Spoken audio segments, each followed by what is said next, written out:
Buckle up, boys. Time to go to work.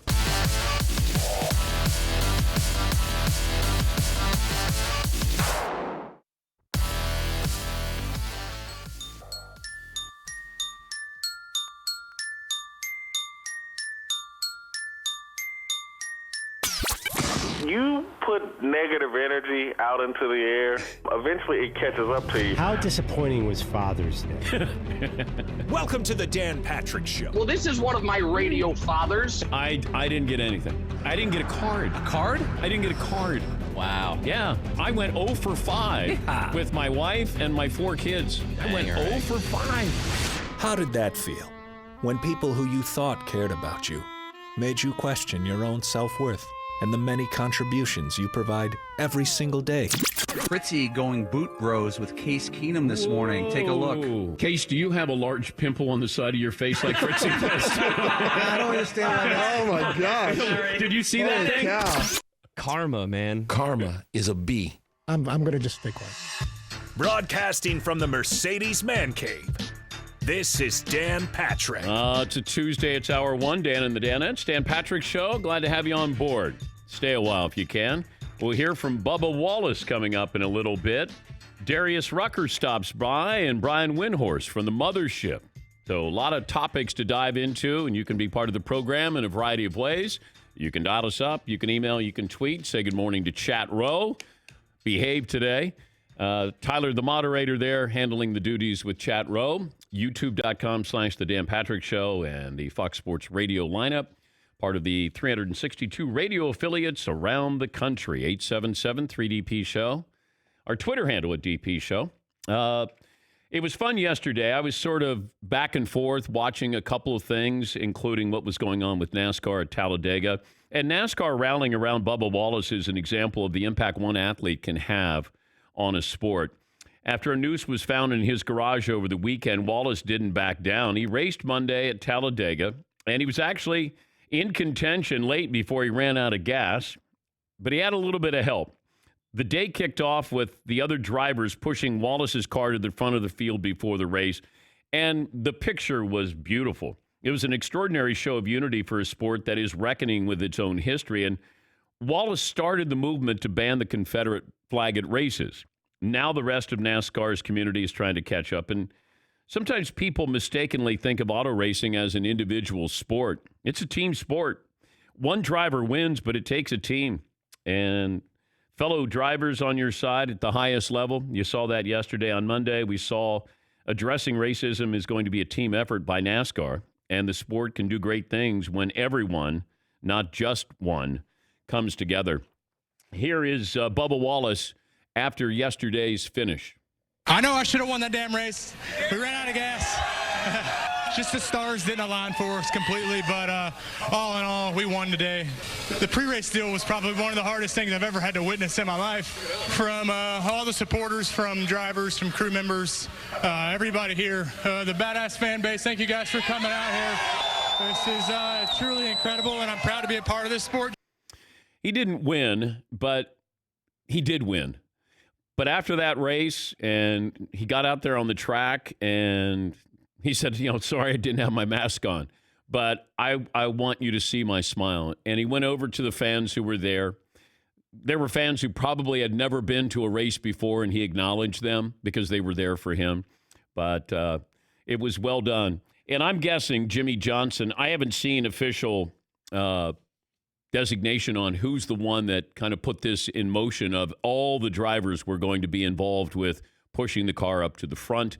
But I'm guessing the senior statesman Jimmy Johnson was probably at the forefront of this. And Jimmy talked about it after the race. We want to stand with our friend, and we want to stand with Bubba, and that's what took place through last night, this morning, and then as this idea came together today, and it started within the drivers, and then as the crew members caught wind that we wanted to push Bubba's car down and stand with him during the national anthem, the teams wanted to get involved as well, and you saw the support. It's pretty amazing. Yeah, and the drivers are there every week. Unlike the NBA or the NFL where you're facing somebody else, these drivers, they're all there at the track each week. So they see each other. There's a community atmosphere to that. Now, you have rivalries there, but rivalries were put on hold yesterday. And you have these RVs. When we went to see Tony Stewart a couple of years ago in Chicago, you can see his RV, and then Dale Jr.'s over here, Jimmy Johnson's over here, all in one lot. You know, the proximity there. And you saw that community yesterday. FBI's investigating this. NASCAR's investigating this. And, you know, if you're going to find out something, today would be a good day to be able to announce something with what happened with Bubba Wallace. But Fritzy's working on a time for Bubba Wallace. I'm sure he's being pulled in a variety of directions today. But, man, I just saw him when he was there after the race, and he looks great. He's young. Like, that's what you want to be supporting. You want to be promoting it. He's a household name, probably not for the reasons that he thought he was going to be a household name. He's got to win, but yet a lot of people were watching yesterday. And if I'm NASCAR, boy, I certainly take notice of the number of people who are interested. Now, this will die off a little bit, but he has the charisma. He has the look. And now if he's a good enough driver, get a lot of attention there for the sport, a sport that desperately needs that. This program is brought to you by LegalZoom. You need to make it legal. Make it LegalZoom.com. You don't have to go anywhere. You can stay at home. And the new challenges these days that we're faced with, LegalZoom can help you. You started online, network of independent attorneys. They can provide advice to help you. You need to make it legal. Make it LegalZoom.com. Couple other things. Major League Baseball, it's coming back. And it wasn't pretty. I don't know if it's going to be pretty. And you can write it down. After the 2021 season, baseball will go on strike. Either there'll be a lockout or the players will strike because there's so much acrimony here. I just can't imagine everything that's happened here with these negotiations or lack thereof. Now you have to go play nice. And it's got to be weird. These players coming back, is everybody going to come back? It's 60 games. As I said from I don't know, since my source told me, I don't know when that was. Was it a week ago, 10 days ago? This was all scripted. That's why you get invested in this. You get invested for a couple of reasons. This is my job, but also I'm a fan. And then you start hearing 114 games. Then it's 75 games. And then it's going to be 70 games. Now it's going to be 48 games. And my source said, this is all scripted. The commissioner is ordered, he's under orders to stop the bleeding. How many games can we play? 60 games. And we waited to order this. I don't know why he had to wait, but, that's really a big question here of, okay, it's 60 games. You know when it's going to start? It's going to start at the end of July. But there's so many things that they hope that it's going to start in July. They hope that it'll end up in October. They hope. They got to bring in players from Latin America. Like, there are so many things that they have to be concerned about. And it was 60 games because the commissioner can force a 60-game schedule. That's what he did. Because I kept thinking, okay, 75. And then my source goes, it's 60. Actually, my source said 50 at first. And I said, okay, 50 games. I think they wanted as few as possible to still have sort of a baseball season. So we have a pseudo season here. But the owners were going to lose money. How do we say, hey, we can't do this? We can't do this with those numbers. We can do it with these numbers. And then they go into the postseason. That's where the owners make their money. You know what the players get in the postseason? I think they get, and I want to be right here when I say this. And I got the details here. Let's see. The players won't get paid anything above meal money during the playoffs in World Series. What else do I know on this? This is what they're going to do. They're going to probably take... Each team needs 3 or 4 days of testing, and then they're going to work out for 3 weeks. So opening day is probably the final week in July. Also, they're going to add, at least I think they are, they're going to start out with 30 players on the roster, and then they'll go down to 28 and then 26. I think that they'll probably stay at 26, but they don't have minor league teams. And from what I'm told, baseball is going to have about 60 players available for each team. These minor leaguers who aren't playing this season, you're going to have a pool of about 60 players because players are going to test positive, and, trying to make sure that you have enough players to fill out a roster and have players who can play certain positions. It's not just, hey, you got 26 players. It's got to have a certain number of pitchers. The DH is going to be put in play in the National League. I guess they're looking at starting the extra inning games with a man on second base. Because you're going to have, this truncated season. You're going to try to cram all of these games in what is it, 60 games? I don't know the number. 60 games in 70 days, I believe. And you don't want an 18-inning game, and then you got to play the next day.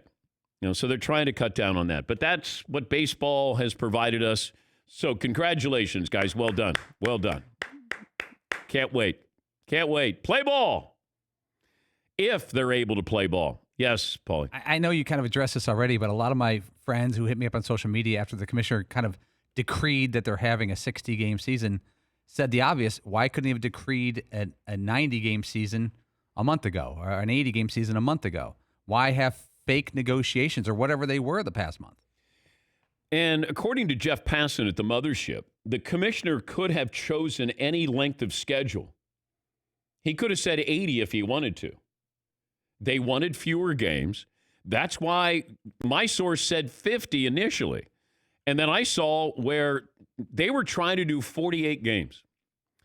And I think the commissioner thought, okay, 60 games feels like maybe it's, half a season. I mean, it's not that, but it feels a little bit more like that. And you're going to have a lot of baseball.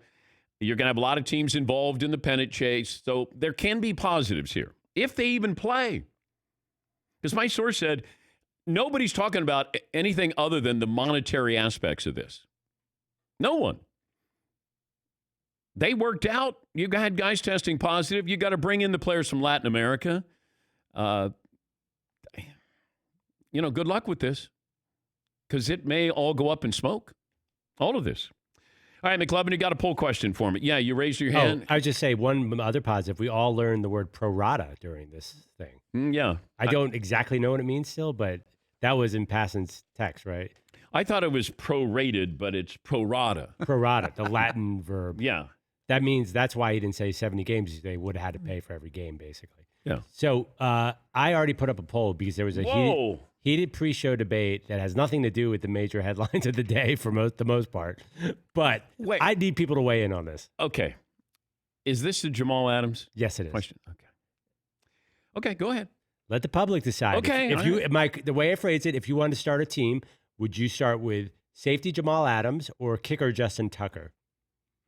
Okay, the reason why this came up, there's been a lot of talk about Jamal Adams' value. I know Colin Cowherd was talking about Jamal Adams. He thinks might be one of the top 5 or 7 players in the NFL. And Mike Florio and Chris Sims were talking about Jamal Adams and that the safety has more value now because they can cover tight ends like George Kittle. Although I haven't seen anybody cover George Kittle, but apparently that's their job. Is Jamal Adams even the best strong safety in the league? Is he better than Derwin James? Is he better than Eddie Jackson of Chicago? Because I'm looking at the top 100 list, the NFL's top 100 from 2019. Those strong safeties are ranked ahead of Jamal Adams, according to players in the NFL who voted on this. I've got Jamal Adams ranked 37th on the list.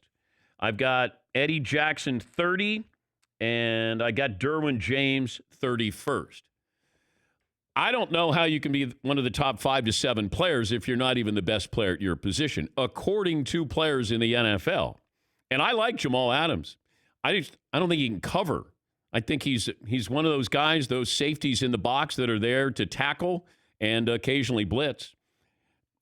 So and then I said, well, who would you rather have? Would you rather have one of the best strong safeties, or would you rather have maybe the greatest kicker in NFL history in Justin Tucker?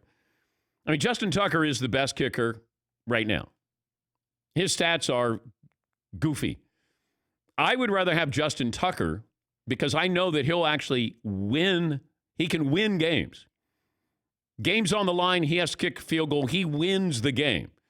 Now, Jamal Adams plays on a team that's not any good. But I have a guy that if we get close, I'm going to win or force overtime. How many players can you say that about that are not quarterbacks? That guy gives me a chance to win. Justin Tucker, he's not even ranked in the top 100 players in the NFL, right, McLevin? I couldn't find him on that list. And Okay. I've looked a couple years. So it's almost like they didn't consider him in a way. It's not like, I don't think they were dissing him. I guess maybe they just didn't put kickers on that list. I think, that's because it's a list of football players. Wow. Yeah, zing, bang, Wow. Boom. Top rope. Seton O'Connor comes alive early. Justin Tucker is one of the more valuable players in the NFL. Yes, McLevin. When the Bucks took a kicker, and was it the first round or the second round? You killed them. You said there's no way you take a kicker that high. Luis Aguayo. I had because I didn't think he was good. You had scouted Luis Aguayo? Get out of here. I broke it down. Roberto Aguayo, sorry. And his brother. You could have had them both. Well, that's a team that needed more than that. But I was all for Sebastian Janikowski. That kind of worked out in a way. Yeah, I mean, I understood it. But most people rip those teams saying it's like, especially in fantasy football, if you take a kicker too high in a fantasy football draft, you get destroyed. I mean, Justin Tucker wasn't even drafted. Right. The great kickers aren't drafted. Yeah, I understand that because you feel like you can find one. Let's say if we had a draft now and then you were going to see if you were going to use a draft pick on Justin Tucker, I'm guessing you would. All right. I could speak as a Bengals fan. Justin Tucker was a killer. Yeah, I actually am changing my tone here because it was unfair. You got to the 40-yard line, they got points. It was totally unfair. And so I hear what you're saying. He plays for a playoff team, and it's so valuable to have that guy. It's like Adam Vinatieri. Adam Vinatieri may not have been the best kicker, but he was as valuable as Brady was in those early years when they were winning Super Bowls. Because without Vinatieri, you don't even get to the Super Bowl. And then you got to the Super Bowl, and he kicked field goals for you. And I know we're comparing apples and oranges with Jamal Adams and Justin Tucker. It's just, I don't know if Jamal Adams is the best safety in the league. And I know Justin Tucker is the best kicker in the league and will go down in history as he's going to the Hall of Fame. I don't know if Jamal Adams is going to the Hall of Fame. It's hard to go to the Hall of Fame as a kicker. But Justin Tucker's going to the Hall of Fame as a kicker. But, when Colin was saying he's one of the top 5 or 7 players, I don't think he's one of the top 5 or 7 players. He's a good player. But if you're going down the list of top players, is he better than Aaron Donald? No. Is he better than Patrick Mahomes? No. Is he better than Julio Jones? No. Is he better than DeAndre Hopkins? No. Better than Michael Thomas? No. Better than Tyreek Hill? No. Travis Kelce? No. Stephon Gilmore? No. Russell Wilson? No. So that's just a cursory look of some of the players here that they have ranked, high in the top 20 there. Good player, and probably we'll find out just how good he is when he gets to another team. Because you really have to love the Jets and Jamal Adams to tune in and watch a game. He does stand out. He's their best player by far. Yes, McLevin. Side question, oldie but goodie. Who is more valuable to those great Ravens defenses, Ed Reed or Ray Lewis? I'm going to say Ed Reed is. And that'll get me in trouble with Ray Lewis. There's volumes discussed and written about this very topic. I know. They're both equally awesome at the position. Let me take a break here. It's just way too much to consume here. Nobody thought we would be discussing Jamal Adams and Justin Tucker, including Jamal Adams and Justin Tucker. We'll take a break. We got our poll question, I guess. Fritzie's working on Bubba Wallace, and no word yet. But if we get him today, then great. If it's tomorrow, I'd still take him tomorrow. But I know we have Darius Rucker and Brian Windhorst, and these players got to decide by tomorrow if they're going to go to the Orlando bubble. So I want to talk to Wendy about that. Yes, McLovin. Pro Football Focus just sent us a long email just for us on this very topic of the Jamal Adams. On just Jamal Adams or Justin Tucker? Justin Tucker. They're very, well, I'll say. Did you request this? Yeah. Good. Okay, good. All right. 20 after the hour. We'll take a break. Glad you're part of the program. Back after this in the Dan Patrick Show. I love these wireless earbuds. Now, I don't like to run. I don't like to walk, but I have these wireless earbuds, and now I feel like you kind of have to jog a little bit or maybe walk a little bit. Now, I didn't jog yesterday. I walked. What's the smile for, Seton? I'm just enjoying. Yeah, because Seton called me fat yesterday, and I thought... Really? With that word? It felt like that. His eyes said fat. Now, he didn't have words. I think it was his eyes saying, wow, kind of letting yourself go a little bit. Yeah, Paul. You said you're back at your fighting weight. You were down. You were really light like 6 months ago. No, I've gained 20 pounds. I think you look way better than you did 6 months ago. Yeah. The ladies may disagree. The everyday E25 earbuds, the best ones yet, 6 hours of playtime. See? Seton's using those eyes right now. Hear that laugh? It's taunting you. It is. It is. Judging. Get 15% off your order. BuyRaycon.com/Patrick. BuyRaycon.com/Patrick for 15% off.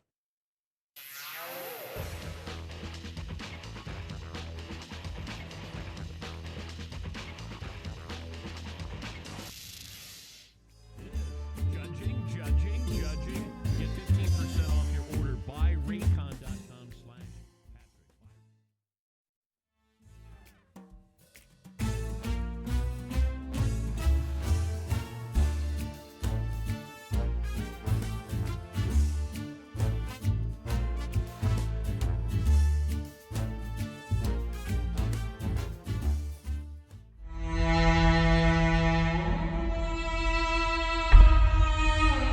Who would be your first pick? Julio, of course. Not even a question. Not even a question. I think you just get him. I mean, the numbers he's been putting up since he's been in the league, just unbelievable. But what makes him difficult to cover more than anybody else? Because he's a physical specimen.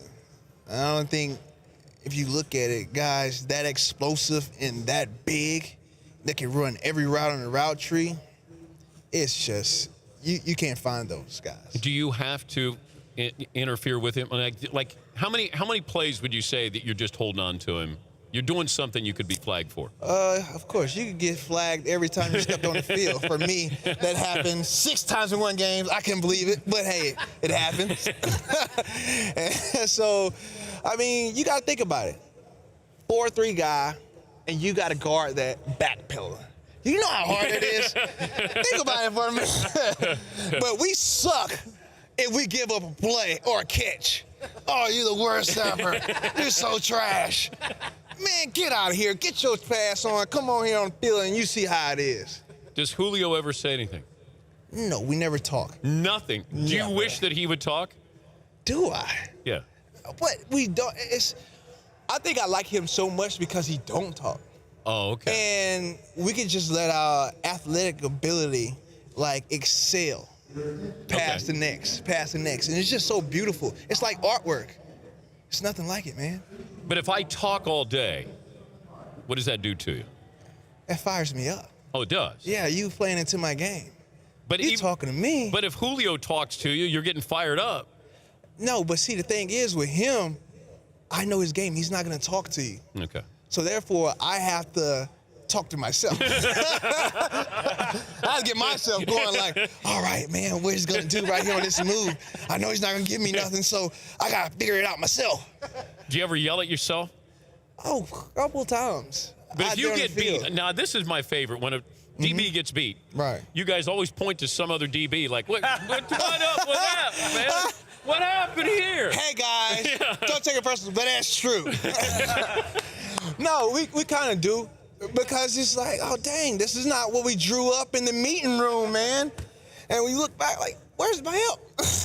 You always point to the safety. It always, because if it goes downhill. Look, if we the only ones that's on that island and the guys catch the ball on you, okay, cool. That's on me, so I hang my head. Dang, man, I got to do better.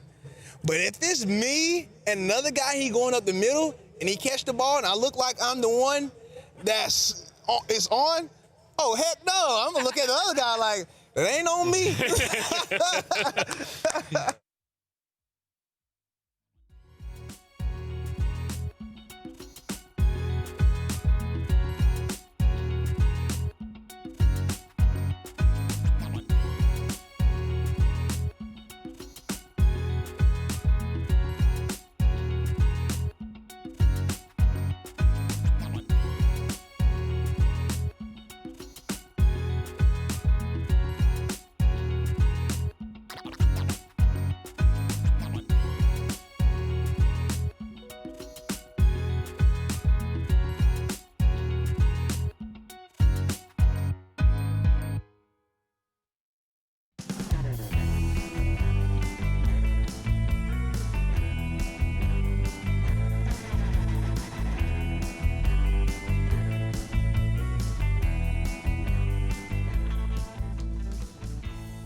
All righty.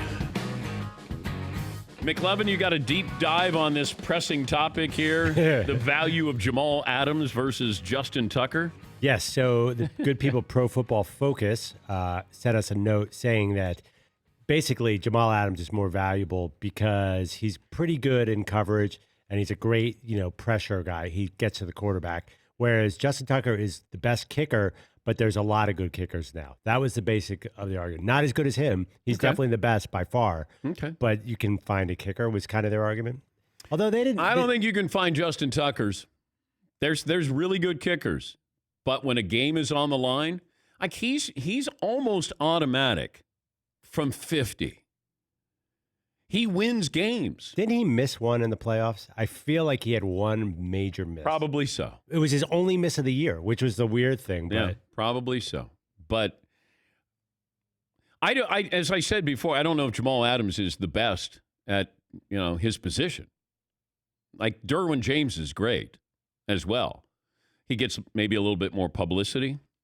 I mean, he's on a better team, I should say. Yes, Paul. This is a real specific argument because Justin Tucker is clearly the best kicker, and he could win you a game from 55 yards out. And like you said, Dan, if you ask Nick Saban, I could have a sure thing kicker on my roster for 4 years. A sure thing. He just wins games and never fails. Or a really high-end safety. He's got lots of high-end safeties. Every year he has a high-end safety. He's been dying for a great kicker. Why is it that great coaches don't find great kickers? Because they don't care. They that's the thing. They just get a guy off the soccer team. It's not a priority position. Yeah, I think it's a bit of a bias by old school football types too. But then they'll get in a close game, and then Bobby Bowden will trot out his kicker and go, "Oh, dadgum, right, wide right."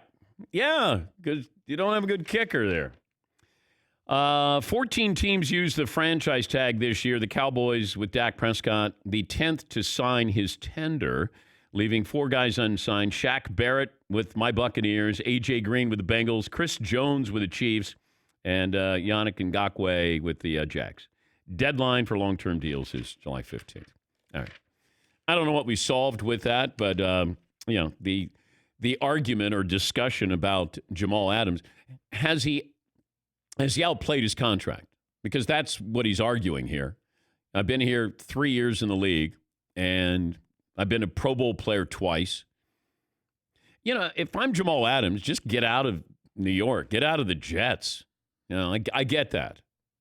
You might not get paid when you go to another team if you get traded right away, but get out. If the Jets don't value you at your position at a high level and are willing to pay, and the Jets aren't ready to win. Imagine you put Jamal Adams in it, like the Cowboys would be great, or the Kansas City Chiefs would be great. If you're able to put a guy at the back end of your defense that has that kind of impact, because if you have guys up front and you have that hammer back there in the back, that would be extremely valuable. Extremely valuable.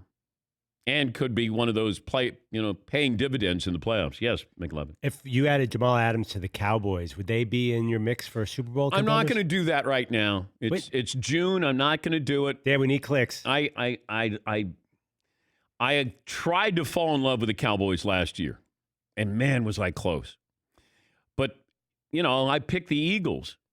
The Cowboys didn't even beat an Eagles team that was banged up. Didn't win that division. But I do like the Cowboys. I do. And I think Mike McCarthy's an upgrade. Getting the Dak drama over. I love CeeDee Lamb. The question is going to be that defense. When it comes down to a big game and needing a stop, is the defense going to be good? And just good. Kansas City's defense was good, opportunistic. And they needed a stop, and you saw that. As great as Patrick Mahomes is in that Kansas City offense, it will come down to a defensive play, whether you make it or not. And Kansas City made those plays against Jimmy Garoppolo. Chris Jones made those plays. Got to have it. I don't care how good your offense is. Comes down to defense. Look at the Patriots going undefeated. What happened? David Tyree has a catch. Plexico Burress is wide open in the end zone. Defense. Now, defense kept that game close, but the offense didn't do its job. But when you needed something and a game was on the line, defense let them down. Yeah, McLovin. I'm looking at their depth chart. They have a lot of big names on defense, the Cowboys, but they didn't do well statistically. They have DeMarcus Lawrence, Leighton Vander Esch, Jalen Smith, Sean Lee. They had Byron You can't Jones. count on Sean Lee. Right. But they have some names. I think coaching was the problem. But you become a name because you're on the Cowboys. Like if DeMarcus Lawrence was on throw out a team, the Rams, you wouldn't be talking about him. He's on the Cowboys. Vander Esch, he's a good player. If he was playing in Carolina, you'd go, oh, yeah, that guy in Carolina's decent. Sean Lee's injured. Now, I don't know if those guys are great or they become household names. Therefore, we attach more value to them. Like, oh, he plays for the Cowboys. Because we see the Cowboys every game, national TV. Yeah, Paul. The Cowboys last year, they were 8-8, but I have a weird look at their season. They scored 434 points last year. That's 6th in the league. They were number 1 in the league in yards. Yeah. They outscored their opponents on the season by over 100 points. And it didn't produce any wins. 8-8. They were 10-6 the year before with the 22nd ranked offense. I look at Dak Prescott. When they win, he's great. When they lose, he's bad. Hopefully Mike McCarthy is able to clean that up. Or they won't have to worry about the franchise tag the next year with Dak Prescott. Yes, McLovin. I do have good news for Cowboys fans. They did invest in Greg Zuerlein, the kicker, who we talked about this morning, Legatron. Yeah. And they're not settled yet. They're pursuing Japanese kicker Toshiki Sato as well to bring into camp.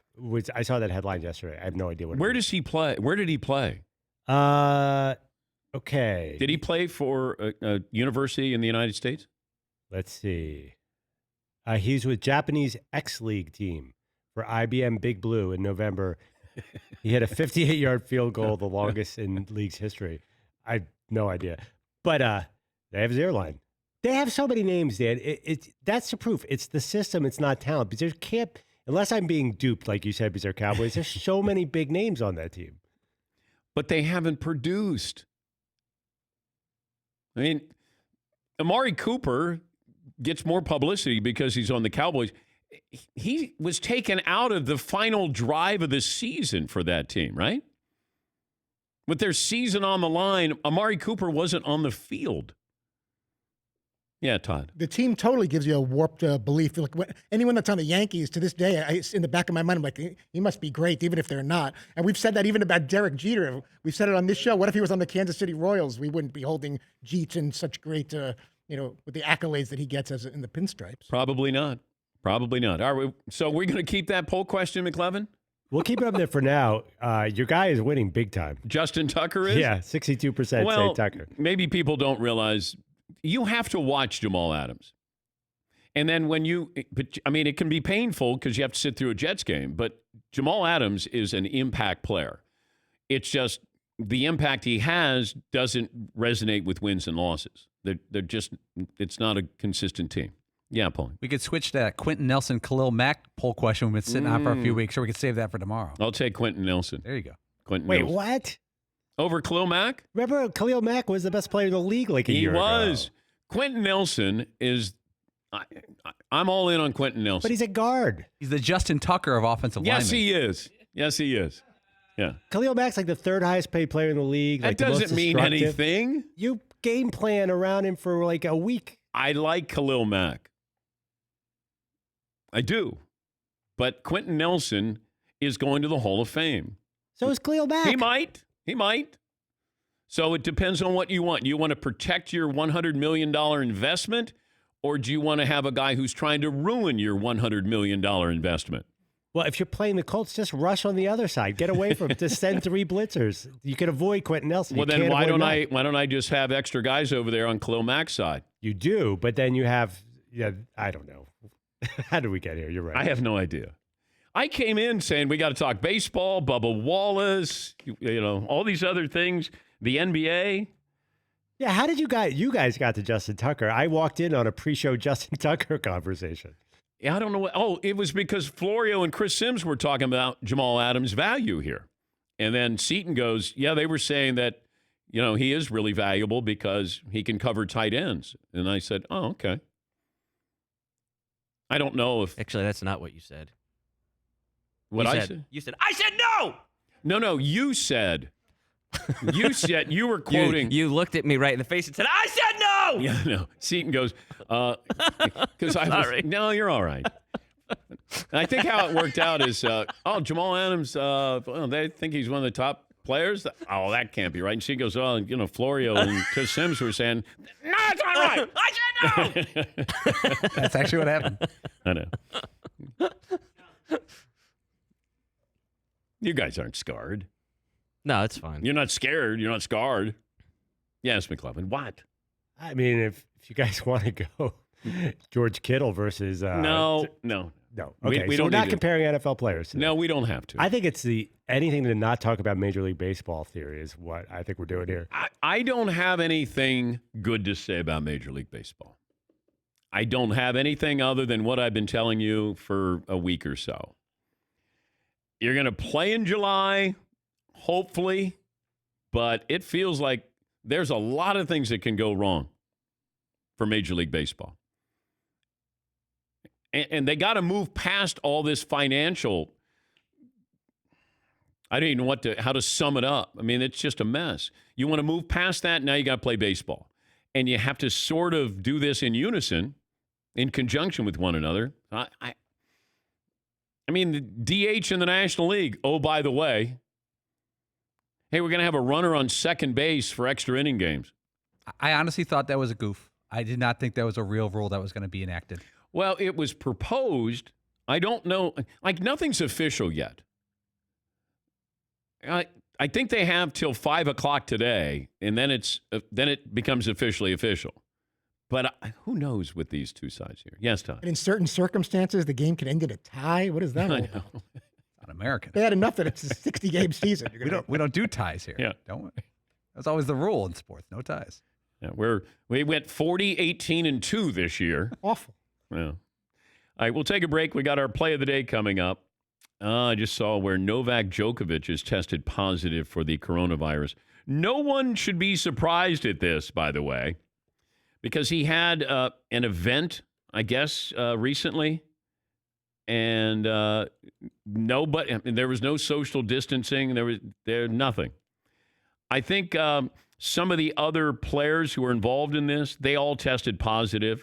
So they organized a tournament at the moment when the virus was weakened, believing the conditions for hosting the tour had been met, Djokovic said in a statement. Unfortunately, this virus is still present, and it's a new reality, and we're still learning to cope and live with.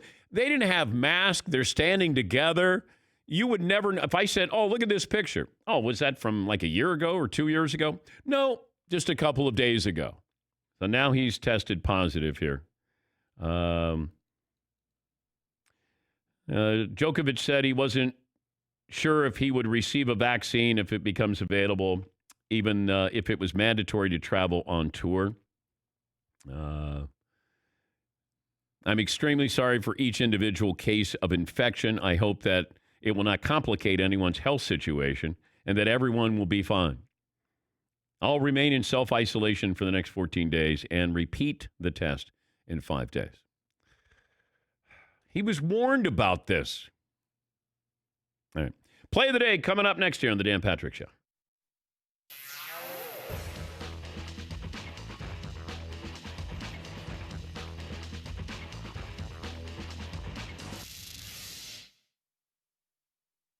So I would safely say that was the most watched NASCAR race on a Monday between 3 and 7 p.m. in history. Likely. I'm going on a limb. I'm also going to go on a limb and saying there was a lot of people watching NASCAR for the first time in their life yesterday. I really believe that. Media people, civilians who had never watched a bit of a NASCAR race for reasons that we all know, maybe took a peek yesterday. Now, if you stayed for the end of that race, Talladega is known as a race. It's a restricted plate track. Close racing the whole way. The end of the race looked like this. This is how they cross the start-finish line. About 2 feet. I think Blaney won. Blaney finished by 2 feet. There's a wreck on the left. There's a wreck on the right. I think that's Eric Amarola. He finished third. Finished third backwards. It looked like the end of a race in a movie about NASCAR. Yeah. Not because Days of Thunder didn't go this wild. There's 2 crashes going on. One of the guys who's wiping out, about to wreck his car, is going to finish third. And because Talladega is a notoriously close racetrack. But if you watch NASCAR for the first time yesterday, good for you, and I hope you stick with it. But also don't expect this at every track. But an interesting day of racing. Because if it happened in a movie, you would have been like, nah, Hollywood. Guy going upside down. Come on, this never happens. Hollywood had the car flipped up, and he's sliding backwards across the finish line, and he's celebrating. Yeah. A woohoo. Doing a woohoo. Yeah. Celebrating. The sparks are flying. Yeah. He gets out of the car, starts to engulf in flames. Nicole Kidman is there. Right, there's a woman there worried. Yeah, she runs down. He's got all the grease all over his face. The overly hot neurosurgeon. Hair. Then the end. Yeah. Fade to black. But you got to be thinking Will Ferrell running naked after. Swinging his arms. Also a great NASCAR movie, Talladega Nights. Sacha Baron Cohen. Yeah. Yep. Let's see who might come out and say hello. Oh, it's Penny Alavodka. Come here. Hi. These paws are so big. Hi. It's great to see you. But we don't spend as much time because if I give you this and then you go right back to bed, promise that you'll stay and we'll be friends and we'll goof around and we'll throw the ball and stuff. Okay, you're going to stay right here. She fools me every time. Okay, that's it. I'll see you after the show. We'll throw the tennis ball, okay? Good girl.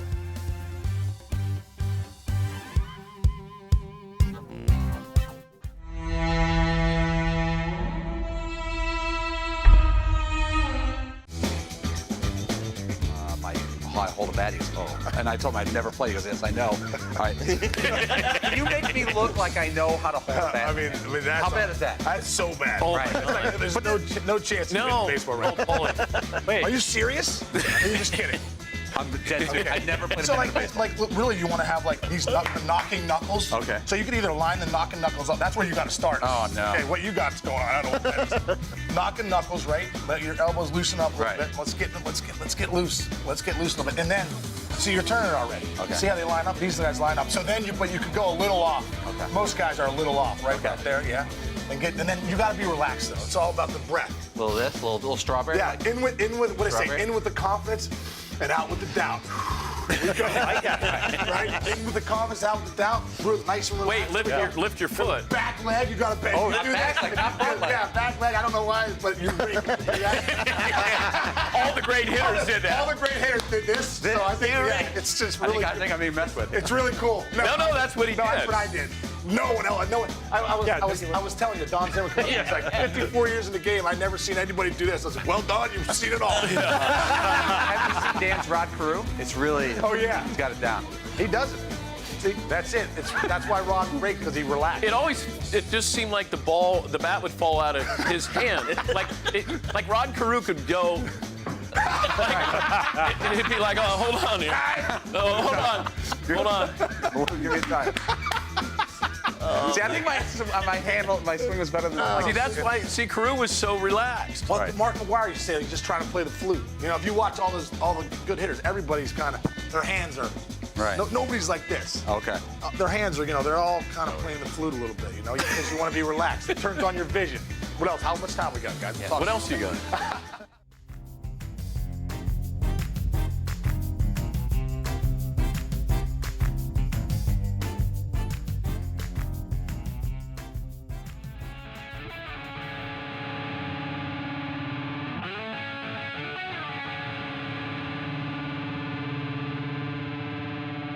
Oh my God! The play of the day. Runner left side, got it! They're gonna play it and play it. This is the play of the day. Check this out. Racing back to the checkered flag. Blaney out front. He's got to throw the block. He does. Diving down to the inside. Here comes Eric Jones. Here comes John Hunter Nemechek. They're crashing at the line. It is Ryan Blaney by 7/1000ths of a second over Ricky Stenhouse Jr. What a finish here at Talladega. It was right out of a movie. And if it was in a movie, you would go, oh, come on, that wouldn't happen. Where you have the winner, you have a wreck into the wall on one side and another car that's spinning out crossing the finish line to finish third there. That's courtesy of SiriusXM NASCAR Radio. Play of the Day. Play of the Day is brought to you by Raycon, by Raycon.com/Patrick. That's by Raycon.com/Patrick. The best wireless earbuds, the way to go. Get 15% off your order at buyraycon.com/Patrick. Probably a few people watching a NASCAR race for the first time yesterday, or at least the last 30 minutes of that race. Apparently, a noose was found at Sonoma Raceway. This was a story that was reported on late last night. An apparent noose was discovered this past weekend at Sonoma Raceway. This according to the track's president and general manager. Sonoma Raceway hosts a variety of racing events. It has hosted NASCAR Cup races from 1989 to 2019. This year's Cup race at Sonoma moved to Charlotte because of the COVID-19 pandemic. 877-3DP-SHOW, email address dp@danpatrick.com, Twitter handle at DP-SHOW. Brian Windhorst of the Mothership will join us coming up next hour. And Darius Rucker will stop by as well. McLovin sent this to me from Evan Fournier. Evan Fournier. He's an NBA player. And I'm not sure who he's referring to here. He tweets, seriously, though, if you think it's okay to sit and watch your teammates play while you're perfectly healthy, it says a lot about you.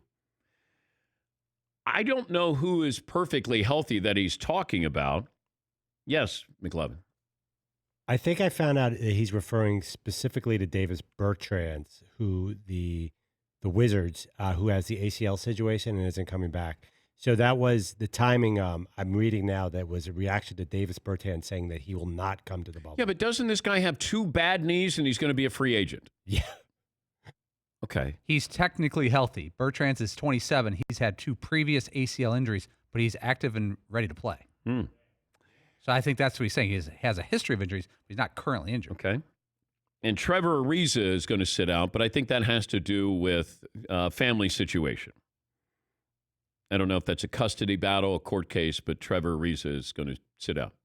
And I think you have until tomorrow to decide if you're going to play in the bubble or not. Yeah, McLevin. Yeah, so I was curious. Like, I was going to offer that as a poll question. Would you have a problem if your teammate sat out this end of the NBA season? I would just want to know, like, why are you sitting out? Because everybody see if you just saw where Trevor Ariza is not going to play and you go, why, he's healthy, and then you find out that he's involved in a custody case and he's got a court date here to deal with this. Davis Bertans, I have no idea. You know, is he healthy enough to play? How much did he play at the end of this season before it was shut down? Yeah, Paul. Bertans' knee injuries, his ACLs, were in 2013 and 2015. They're not exactly recent history. Okay. He's also one of the better players on Washington's team. He's averaging 16 points per game and shooting 42% for three. The rest of his teammates, they get money if they advance in the playoffs. Every playoff round, you get a lot of cash.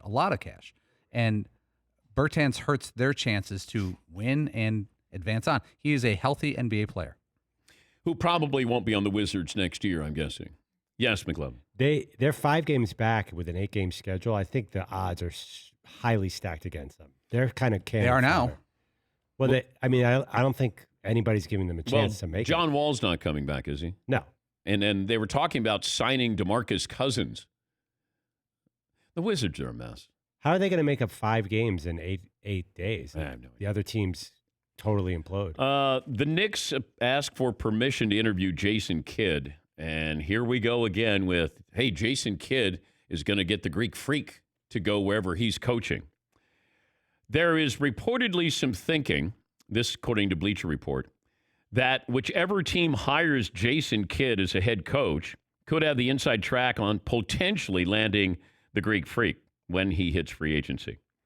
According to Steve Popper of Newsday, some teams around the league believe Kidd could be, quote, a link to the reigning MVP.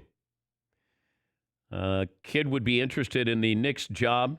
The New York Times' Mark Stein reported the Knicks received permission from the Lakers to interview Kidd, who is an assistant to them right now for the head coaching vacancy with the Knicks. But that's one of those that if you bring him in and then you don't get the Greek Freak, then what do you do? If you're hiring Jason Kidd, well, you're going to hire him because you think he can coach, but if the caveat is, hey, we're going to bring him in. Hey, Jason, we're going to hire you, but you better bring in the Greek Freak. That's a lot of pressure. Remember when, Jay Kidd went to the Lakers and like, hey, Greek Freak could end up with the Lakers. And I go, I don't think so. But maybe if Anthony Davis doesn't stay, but Jay Kidd bringing in the Greek Freak, I don't know. I know they had a great relationship in Milwaukee, at least reportedly did, but I don't know if the Greek Freak goes, that's who I want to play for. I think he's going to look at where am I playing, how much am I getting paid, and who's my teammates. Yeah, McLevin. He was a pretty good coach, by the way, Jason Kidd, right? I mean, he kind of developed Giannis to start with. I don't know that that's a total consolation prize to get him, is it? What do you mean to get? Well, like if, say you got him without so Giannis. You didn't get the Greek Freak and you got Jason Kidd. I mean, I don't know. He seems like he's right up there with all the other potential hires. If I'm a team, if I'm like the Knicks, I want to do something different. I mean, everything. Like win. Everything. Yeah. But I would look at everything and go, let's not do it that way. That's why you get the big bucks, Dan, for analysis like that. All right, I have a hot poll question. I need a minute. Give me 1 minute. I don't have a minute because in a minute we'll go to commercial break. Okay, think about your answer. If you could help I can give you 20 more seconds. If you could declare or help a franchise's fan base out by replacing their ownership, and you could pick one franchise in all of sports to replace their owner and help out their fan base, who would you choose? Save it. So it'd be Washington, be the Knicks. New York. Bengals? Dallas Cowboys. Oh.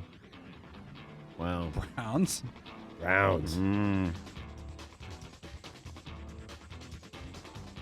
All right. I'll let that marinate a little bit. We will get to phone calls coming up. Brian Windhorst of the Mothership Any marquee players not going to Orlando? And Darius Rucker in the final hour coming up.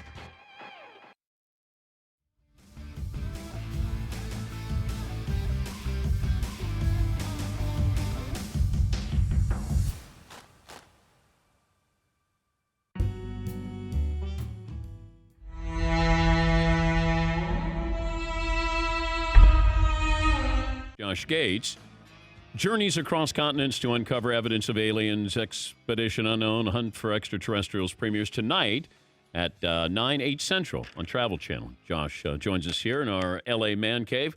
Good to see you. Standard issue clothing. I see that you're ready to go tackle. Yeah. Now, is that for aliens or is that for... This is for all truth-seeking. You have to have a kind of adventure shirt, an adventure coat. It's, you have to be ready at any moment to investigate a mystery. Okay. Now, the most fascinating thing that I read about you is that you have a tattoo. Sort of. So the very first show that I did was a competition reality show for ESPN called Beg, Borrow, and Deal. Rich Eisen hosted it, yeah. And it was a million years ago. Are you having like a moment where you're remembering me from a decade ago? Dan, I think we met him before. I think we met. Have we met before, Josh? Didn't you come to Bristol for this?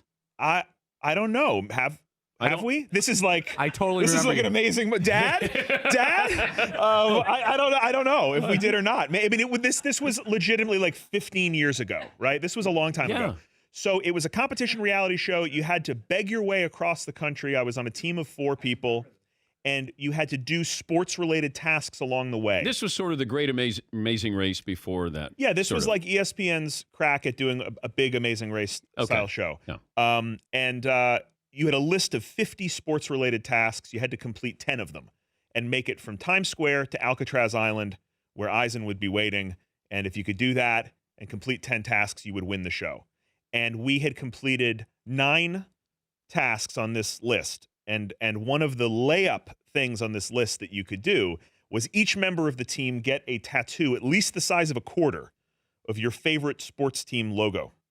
Now, I'm not a big sports guy, which is probably one of the reasons I ended up on that show. I'm like the big guy who seems like he should know things about sports, and I don't. You look like you could be a lineman. Yeah, and in high school, they always, my dad was a big football player. They always wanted me to go out for that. I'm just not a sports guy, and so people thought that was funny. So that's how I think that's the only reason I was on that show, and but I wanted to win, So the very last thing we did in California to win the show was we each got a tattoo. So I think 2 people on the team, got a Yankees logo. I'm a Boston guy. I got a Red Sox B on the bottom of my foot.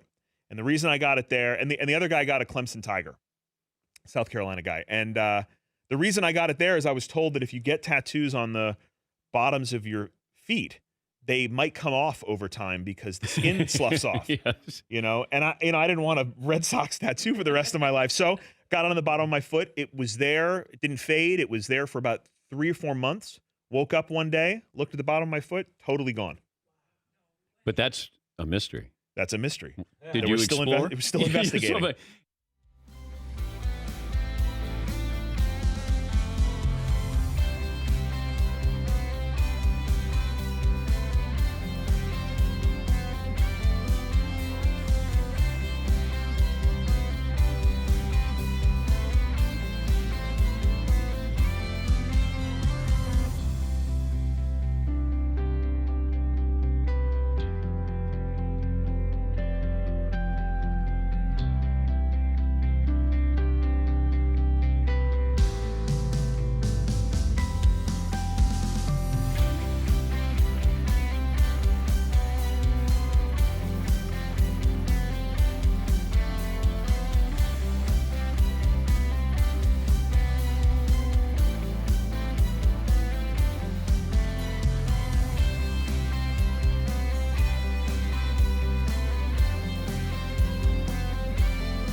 Buckle up, boys. Time to go to work.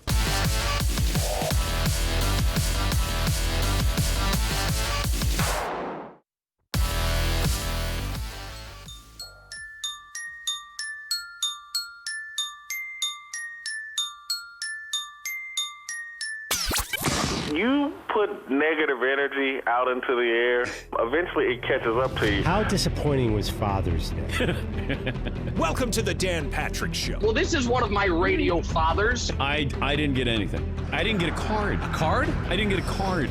Wow. Yeah, I went 0 for 5 with my wife and my 4 kids. I went 0 for 5. How did that feel? When people who you thought cared about you made you question your own self-worth and the many contributions you provide every single day. Fritzy going boot bros with Case Keenum this morning. Take a look. Case, do you have a large pimple on the side of your face like Fritzy does? I don't understand why. Oh my gosh! Did you see that thing? Cow. Karma, man. Karma is a B. I'm gonna just stay quiet. Broadcasting from the Mercedes Man Cave. This is Dan Patrick. Welcome to the program. It's hour 2. We'll check in with Brian Windhorst, covers the NBA for the mothership. Any big names going to sit out the rest of the NBA season? So we'll talk to Brian in a little bit. Darius Rucker, he'll join us in the final hour of the show. NASCAR drivers showing support for Bubba Wallace at Talladega yesterday. Bubba didn't win, but he won. Baseball has to deal right now with the aftershocks of a 60-game season. It's supposed to start July 24th.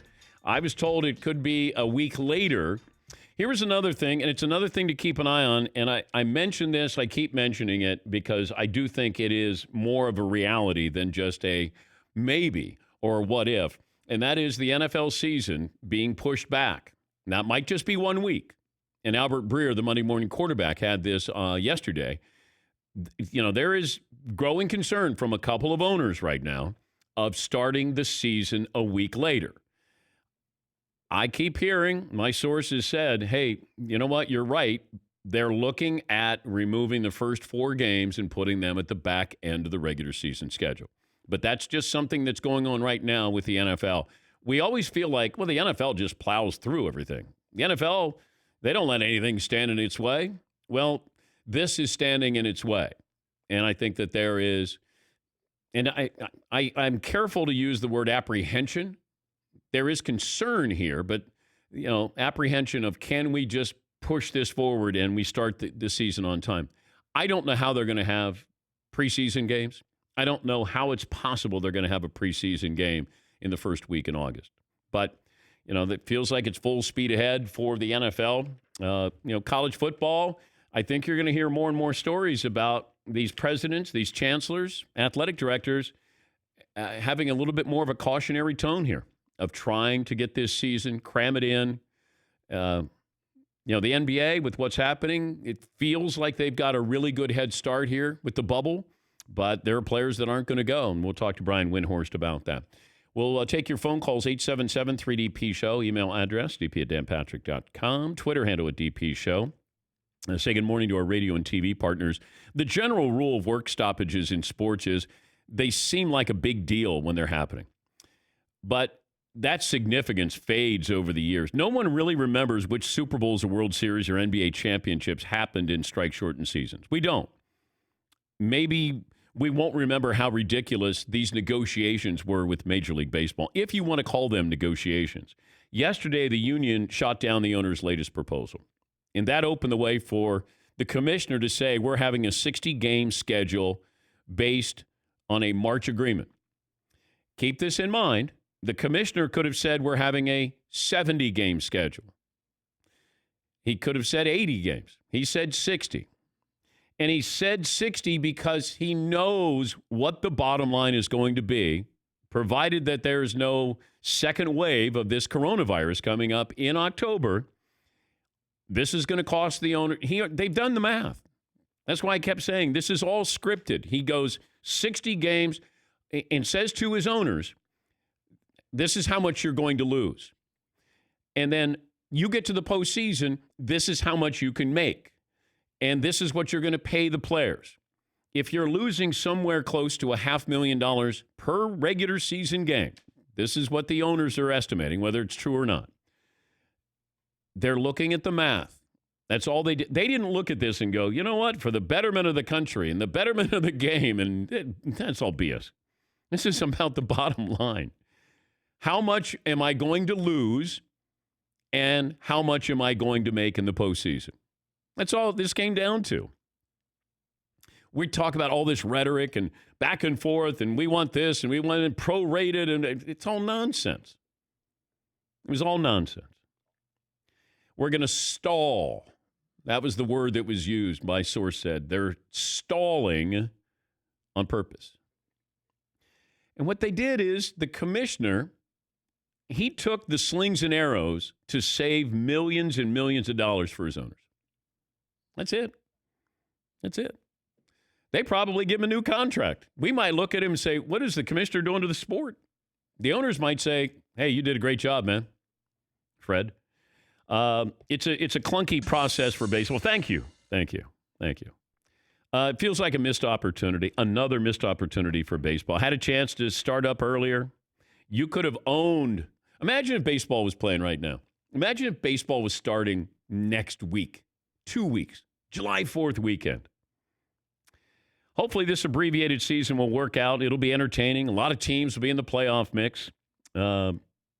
I don't know if that makes it easier to forget how frustrating the last month has been for loyal baseball fans, but I certainly feel you.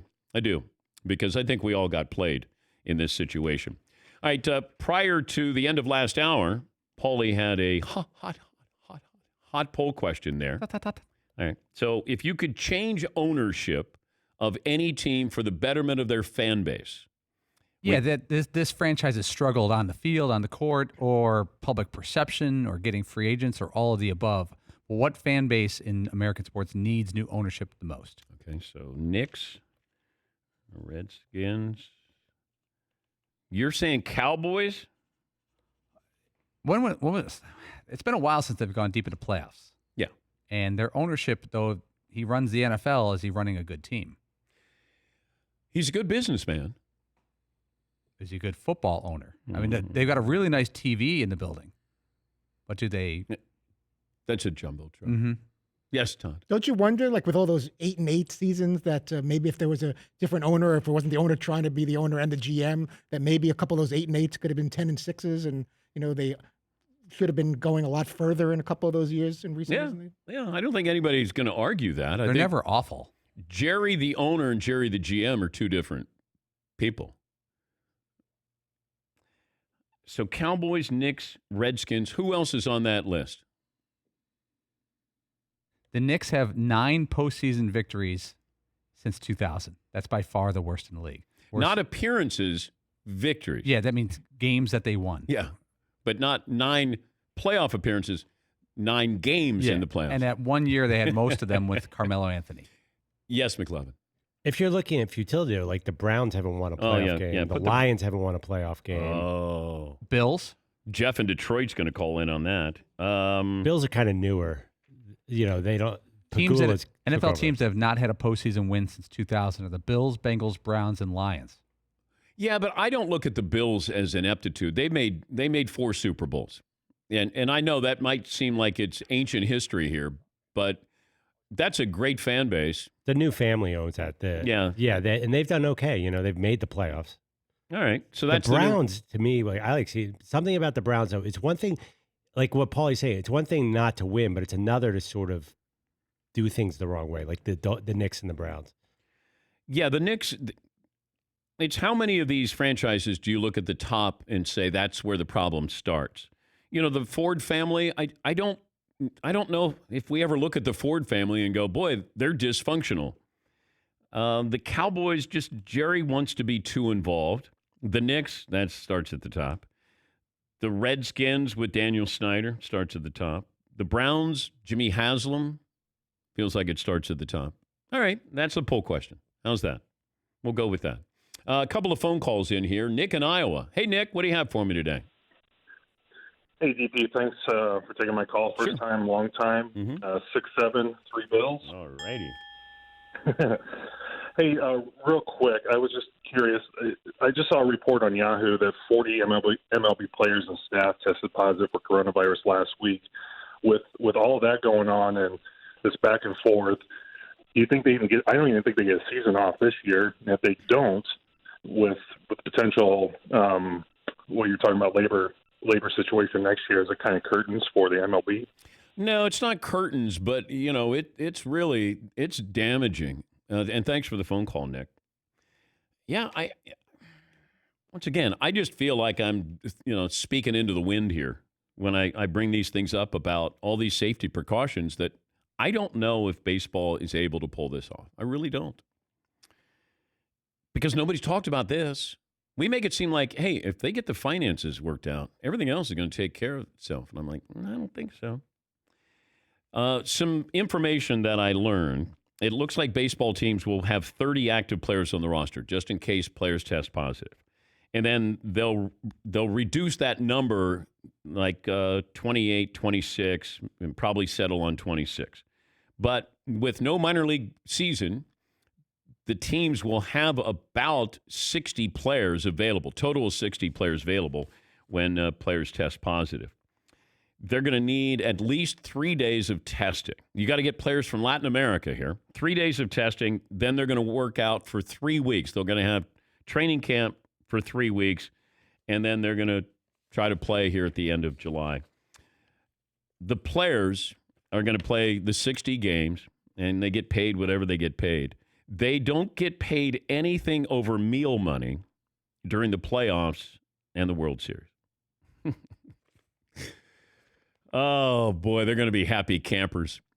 We like to have the player mic'd up during the playoffs, and Joe Buck gets to talk to him, and, man, this is good. What do the managers do? Do the managers side with the players on this and say, I'm not going to cooperate? Because you're not going to get a lot of cooperation here from these players. You're not. Kurt in Oregon. Hi, Kurt. What do you have for me today? Hey, Dan. I wanted to offer up a documentary for fans out there. The NASCAR race was incredible yesterday. There's a Netflix doc called Uppity about Willie T. Ribs. Yeah. And it's produced by the Dan Patrick Show host Adam Carolla. Oh. And and it's an incredible story about this guy. And it didn't matter what vehicle he was in; he just wanted to race, and he was the fastest at every single thing he touched. And people didn't want to give him sponsorships. People messed with his motors, and but through it all, he just went kind of sport to sport, different tracks, and he did it, and he was really good, and but never really got the love that he deserved. Well, thank you, Kurt. Watch Uppity. It's really good. Thank you. And Adam Carolla loves him some cars, and he can tell a story. Was Willie T. Ribs the first African-American to win a NASCAR race? That I'm not sure, but he raced all over in the 80s, 90s, 2000s. He's 65 years old. He was an IndyCar, Champ Car, all over. He, again, like he said, he went to bounce around from different series, but he was pretty well known. Mike in Michigan joins us. Hi, Mike. What do you have for me today? Hey, this is Mike, 5'6", 160. And I would like to make the argument for the Fords. I know you mentioned it's hard to dislike the Fords because they are nice people. However, they're also pretty indifferent people. They like, because we have a loyal fan base, they're content with fans in the stands, and that's it. I mean, look at Matt Millen. We had him for 8 years. His best record as a GM, 7-9. So the Lions, love my Lions, but, man, it is hard because I just feel like our owners do not care. So thanks. All right. Well, thank you, Mike. Yeah, I don't know if you know that you're making a profit, how much profit you're making. What is, and it's, do you have ego? Are you competitive? Or you just say, look, we can kind of just put a team out there and we know we're going to make money in the NFL. And it sometimes feels that way. But then you get other owners who get too involved, and that's usually to the detriment. Like, your genius is not making football moves. Your genius was another business that allowed you to buy a football team. And that is what is lost on these owners, some of these owners who get so involved. I always look at, there's owners who just stay out of the business decisions. Now, they may have the final word, but when the owner goes, and this happened with the Cleveland Browns, when he is saying, I want to take Johnny Manziel, and they could have taken Derek Carr. Now, you can say, well, Derek Carr is not great. Derek Carr is a huge upgrade over Johnny Manziel. And somebody who worked in the organization said at the time they were taking, I was told, we're taking Derek Carr. If Derek Carr is there, we're taking him. They passed on him twice. And Cleveland would have been better off with Derek Carr than, they'd be better off with Derek Carr than Baker Mayfield probably right now. But that ownership, I mean, they may luck into something here, and it would be lucking into something. But, it starts at the top. It's hard to look, when you look at a team and you go, you start with the owner. It's hard to go, we're really successful and we have a terrible owner. Like, how many teams do you look at and you go, they're great, but their owner's not good? It starts there. Look at the success. Look at the Rooneys. Even back when, the Cowboys were good, under a different regime. Jerry, I think, when Jerry first started, he let Jimmy do it. And then I think Jerry wanted more credit, and therefore he got rid of Jimmy Johnson. And they haven't been the same because Jimmy is a football guy. He came up with the whole, draft strategy of trading draft picks. He came up with that table, adding value to each draft pick. The 49ers with Eddie DeBartolo, the Steelers with the Rooney family. If you look, we don't even know who the owner of the Spurs is, right? That R.C. Buford will come up. He's the GM. Ownership lets people do their job. And I've been very fortunate because, when I had bosses before I went out on my own recently, those bosses knew they can't tell me how to do radio or TV. They can't tell me what to ask in a question. They can't tell me. They run the business side of this. I run this side of it. I'm the talent involved in this, for the lack of a better description. And I always appreciated that. Let me do my job. You do your job. And then I'll meet you later and we can celebrate. But, ownership, that's tricky because they all think you can't tell a billionaire no, or you don't know what you're doing. Yeah, Paul. I think we found something that the Knicks are going to win. I think they're going to run with this poll question. I'll bet they got to be at 60%. Yes, McLovin.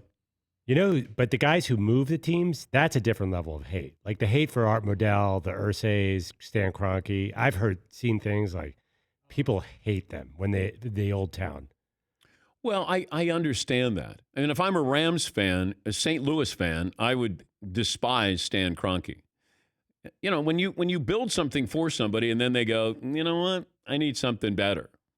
Now, business-wise, he made an incredible business decision to be able to relocate in Los Angeles and to have that multi-billion-dollar stadium. It's just, there's collateral damage, and the fans are always collateral damage. You're finding that out in baseball right now. Fans are collateral damage. We're going to take a break. Brian Windhorst, kind enough to join us. We'll talk to him, or as Paulie likes to say, Brain Windhorst. Is that what I put? Well, that's how you spelled it. You put Brain Windhorst. Autocorrect. Yeah. Or I'm complimenting him. He seems like a very bright fellow. Brain, he might like that. Brain Windhorst. He'll join us coming up next, 19 after the hour, here on the Dan Patrick Show. I tell Fritzy all the time, you check in your phone, you check in your Instagram, you check all of these things, but you don't check your credit. You really need to be doing that. You should. It affects a lot of other aspects of your life if you don't have a good credit rating. And Discover makes it quick and easy, and you love this. It's free. That's the best part. Even if you're not a customer. I don't know how they do it. Free like you can check your FICO credit score. That's used by 90% of top lenders, or at least your wife can do this for you, Todd. She does everything for me. Check your score. It won't hurt your credit. You can check each month for changes. Learn more. Discover Credit Scorecard. Discover.com. Free, right? Yes, it is, Todd. Okay, Still free. Discover.com/credit scorecard. Limitations apply.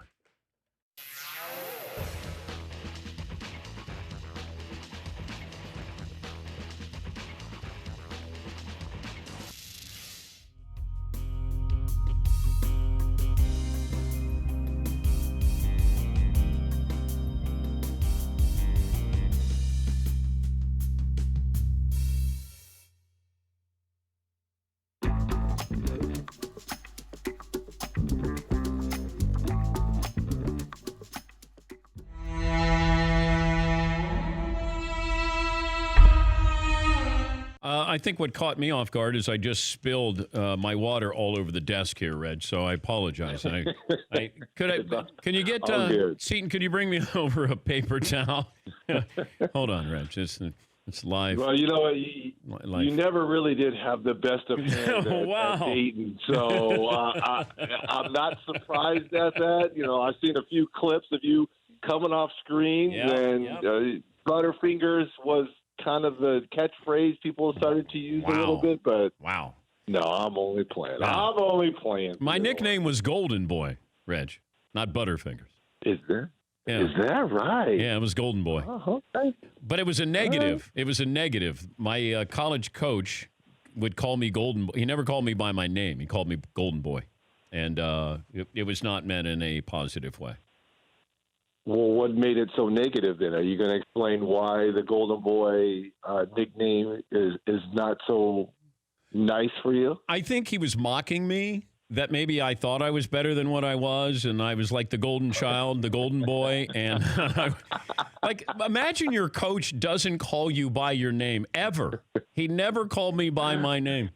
And he didn't let me play either. In fact, when I went in to say that I was transferring, he was at his desk. He didn't turn around. He just said, okay. And I went, okay. So then my dad goes, are you sure you want to transfer? I go, yeah. He goes, well, what's coach think? I go, I didn't even turn around when I said I was going to transfer. So that'll give you an idea of just what he thought of my career. Okay, I want to track down this coach. Can you please give us the name? Come on, Theodore. His name was Bob Mulkey. I don't even know if he's still alive. I may have sent him to an early grave. But come on, Coach Mulkey. Yeah, I don't even know if he remembers me, other than he called me Golden Boy. By golly, Golden Boy, get out! And he would, he would put me on the bench. Yeah, not good, not good. Kelly in Kentucky joins us. Hi, Kelly. What do you have for me today? Going, Coach Mulkey. Yeah, he's still around. If it's the same Bob Mulkey that was coaching you, yeah, he's in Henderson, Kentucky now. Oh, do you see him? I see him about every other week. All right, well, tell him I said hello. I don't know if he remembers me. I'm going to guess he probably doesn't, but... Well, we're going to find out, because it's pretty interesting, all the stories he's told me over the years about, he coached Wes Unseld, and he coached he was assistant at Kansas, so I'm assuming we're talking about the same guy. Yeah. Did he tell you any stories about me? I'm going to find some out. That's my new goal now, to find out. Kel, there's no stories to find out, I don't think. The fact that he didn't call me by my name my entire 2 years there at Eastern Kentucky, I'm going to guess there's no stories about me. Ask him, did you have a guy who went on to national success as a sportscaster? His nickname was Golden Boy. I will certainly pass it along to him, and when I get an answer to that, I'll call you guys back. Thank you, Kelly. Thank you. Yeah, Bob Mulkey was my coach. Well, he was the varsity coach, and, he didn't have great success, but he was smart enough to not play me. Yes, Paulie? Dan, I did a lot of research on Bob Mulkey. Now, he played at Eastern Kentucky, and he was a captain his senior year. He went on to be a head coach, I think, in Seneca, Kentucky, won the state title. Yeah, that's Wes Unseld. He was an assistant coach at Kansas, then head coach at South Dakota State. Mm-hmm. And then he went to Eastern Kentucky. Dan, you may be a coach killer because he never coached again after he left Eastern Kentucky. It's not in here, but so frustrated by Golden Boy that he just gave out the professional together. Yeah, I had that impact on coaches. Yeah, he was not a big fan of me.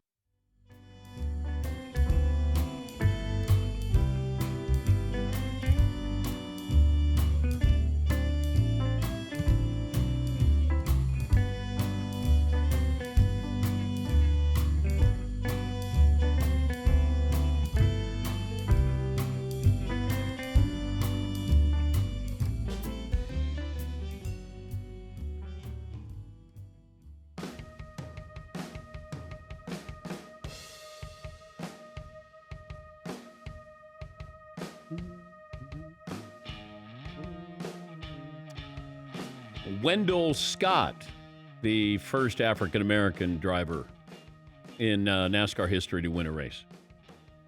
That was a Grand National Series, NASCAR's highest level. We didn't know if it was Willie T. Ribs, but Wendell Scott. And we'll have Bubba Wallace, I believe, on the program tomorrow. I think his schedule was pretty full today, but Fritzy's been in contact with his people, and Bubba's set to join us tomorrow. Darius Rucker will join us coming up next hour. Brian Windhorst, ESPN senior NBA writer, kind enough to join us. He'll be part of The Jump and ESPN News information platforms covering the NBA and the return here closely. And Brian joins us. Are you going to the bubble, Brian? I don't think so. But the reason I have to say don't think is because they haven't announced the media rules yet. Not that that's a big priority, but we don't know. We don't know what the law of the land is going to be. We have to hear about it.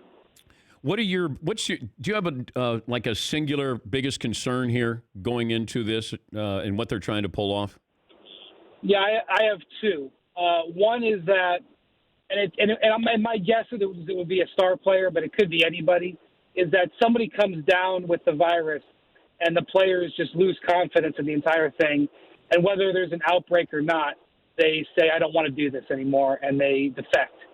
The other concern I have is of a genuine outbreak where, there's a lag time. As much as the NBA is doing here, and they are doing everything, just about everything that we know to do, is that they miss it. Somebody gets sick and infects 5 or 6 other people, and it's an outbreak to the point where not only do you have to shut it down, but it becomes unclear whether you're going to be able to restart it again anytime in the near future.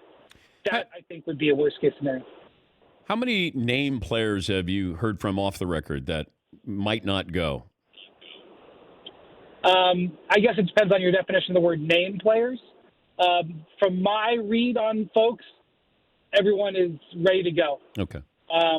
Whether they're going to be ready to go in a month when this actually starts is a different question. Yesterday the Toronto Raptors left to go to Florida to begin this because of, issues with Canada, U.S. border crossings. They had to leave early.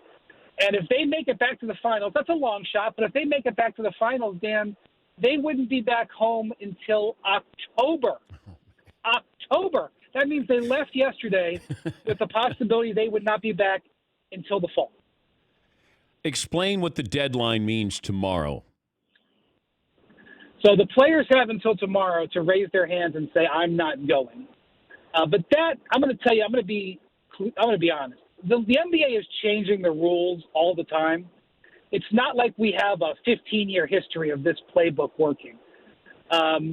If somebody says they decide they don't want to play in 3 weeks, do I think the NBA is going to put them in shackles and force them into an airplane? No, I do not. But the reason that they have to tell the teams now is that for the next week, starting at noon today, a transaction window opens that you can sign replacement players. And if you want to be able to replace a player who's either injured or who's doesn't want to go or has some sort of other concern, you have to do it within the next 7 days. So that's why this window opens by today's deadline. Yeah, I'm curious about the roster size here too, Brian. We're seeing with Major League Baseball that they're going to have to expand the rosters, just in case or when it happens that somebody tests positive. How much of a talent pool will these NBA teams have to draw from? Not much.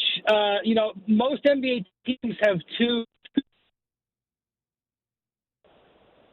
minor league players. It's kind of like having options on a baseball contract. You can call the guys up a certain amount of times.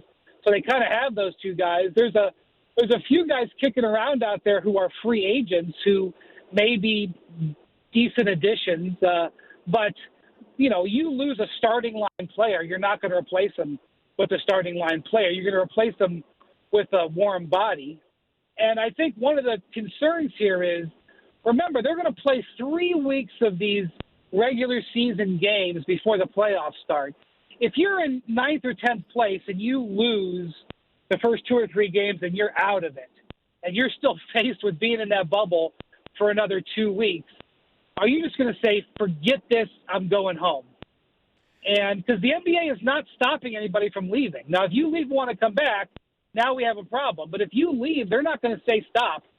And so that's a bit of a concern. What happens to that group of players in the offing because you are going to be committed to being there for 5 or 6 weeks. There's 2.5 or 3 weeks of training camp. Then these 8 games, over the course of 2.5, 3 weeks, you may be tired of being there if you're in 9th place and have no chance of advancing. You're not doing a good job of dressing this up, Brian. Sorry. You got a sneaky team? So the team that has underperformed all year long has been the Philly 76ers. And nobody can figure out why they would be 29-2 at home. Because I'm going to tell you something. To be 29-2 at home, you got to be a damn good team. And you look at their roster, and you know that their talent doesn't exactly fit together. But there's some really good players there. And they were like below 5. They were like 13-15 on the road and 29-2 at home. Okay, well, guess what? They don't get to play home games anymore. That's a disadvantage. But that is a good team. And if they could align together and hit some sort of stride, they could really be dangerous. The other thing I want to see is what the hell happened to Nikola Jokic? He lost somewhere, my guess is 40 to 50 pounds. When I saw him last year, I was over in China for the World Cup. He was playing on the Serbian team. He was not interested at all in being in condition. I would say from last summer, I would guess he's down 60 to 70 pounds. I have no idea what he's going to look like. That's a huge question mark to me. Yeah, but Marc Gasol looks like he's on the same diet. Marc Gasol has been losing weight steadily over the last 5 years, and Marc Gasol is not the number one player on a team that's on that team. Nikola Jokic is a first-team All-NBA player who just lost 40 pounds in 3 months. Will that make him an MVP candidate, or will that make him something else? I mean, I think it's one of the most fascinating things I want to see. I'm going to be watching the Nuggets scrimmage games that they're going to have in a couple of weeks. Maybe you write up a story on the Djokovic diet. We find out what that workout regimen is, because I could probably institute that here on my show. I've got to hear. He hasn't given an interview yet. Not only that, though, I'm going to tell you, he was just photographed last week hanging out with the Joker, Novak Djokovic, over in Serbia. Well, Djokovic has got coronavirus now. Today, Dan, all the players are being tested.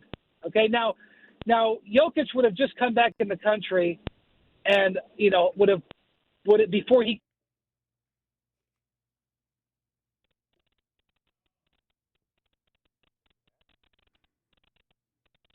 To be 100 some odd guys are being tested by today. Now, last week we saw the NFL. They said they tested 200 people. I'll take them at their word. And 11 tested positive. I did not go to Harvard, but I think that's 5%.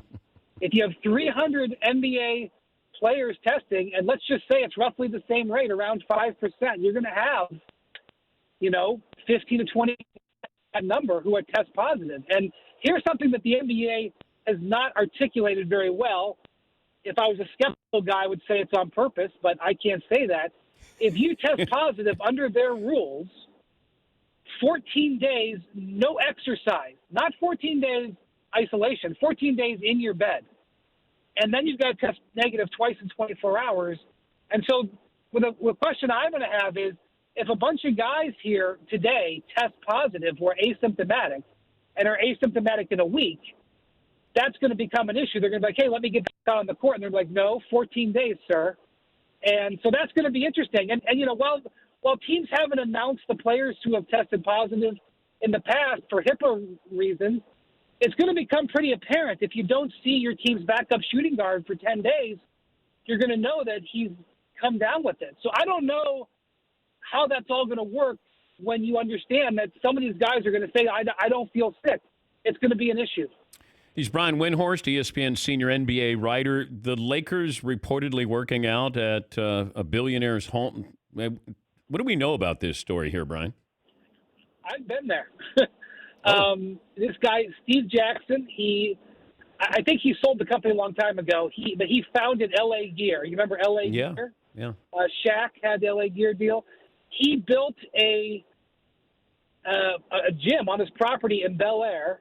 And he made a replica of the Staples Center. The court is the exact same court, except instead of saying Staples Center in the same stenciling, it says Jackson Center. He's got photos all over the walls of teams that have come there and players that have come there throughout the years and worked out. It's in a gated community. When I went there, I had to go through the gate, and he comes out and hangs out with the players as they do it. There's been commercials filmed there over the years. Teams have used that to shoot around. It's basically been a sort of a secret underground NBA hub. And, I'm sure it's been available to many players. And that's the thing. One of the reasons why these NBA players were not coming to work out of team facility is because they had to follow all of these rules that the NBA put down. Whereas if they go to another place, a run that they can get a private gym, they can do whatever they feel is necessary to keep themselves safe. And so that's why I think today's testing, it'll take a few days for it to come back. Who knows when they'll actually announce it, if they ever will. That's why I think today's test is going to be very interesting. We're going to have guys who don't think they're sick or feel fine who end up coming up positive. One other item has to do with Knicks, so it's not a playoff team, but it does have to do with the Bucks. Jason Kidd given permission by the Lakers to interview for the Knicks job, and then, the possibility of bringing in the Greek Freak. What do you make of this with Jay Kidd and the Knicks? Well, look, the Knicks have a long way to go before they could even think about getting any free agents. And, Giannis has the opportunity this summer to extend for, we'll see how it happens with the salary cap, but for more than $200 million. But I will say that I think Jason Kidd and Jim Dolan have a really good relationship. And Jason has been interested in going back there. Remember, he played there 1 year at the end of his career and was a transformational figure. So I still think it's Tom Thibodeau's job. But I think the Knicks could do a lot to help themselves with free agents that is outside of some coach they have a connection to. They have done a horrible job for the last 10 years on this. Their decisions, specifically Jim Dolan's decisions in the last month to 6 weeks, have been very damaging. If anybody thinks that they're going to fix that by just hiring a coach who happens to know a star player, that's a little naive. Does the commissioner have any power over that franchise, Brian? He's tried. He's gone to people in the franchise. I mean, I don't think he maybe would ever admit to this, but because it's not sort of deemed fair. But he has gone to people in the franchise and said, "What can the NBA do to help the Knicks?" And the thing about Jim Dolan, the more people I talk to who've worked for Jim Dolan, a lot of them really like him. But Jim Dolan has a blind spot in that he's got horrible judgment. And he's, over the years, hired people to help him with that judgment, but he doesn't listen to them. And so you can't help a guy who won't help himself. David Stern tried. David Stern got him to hire Donnie Walsh.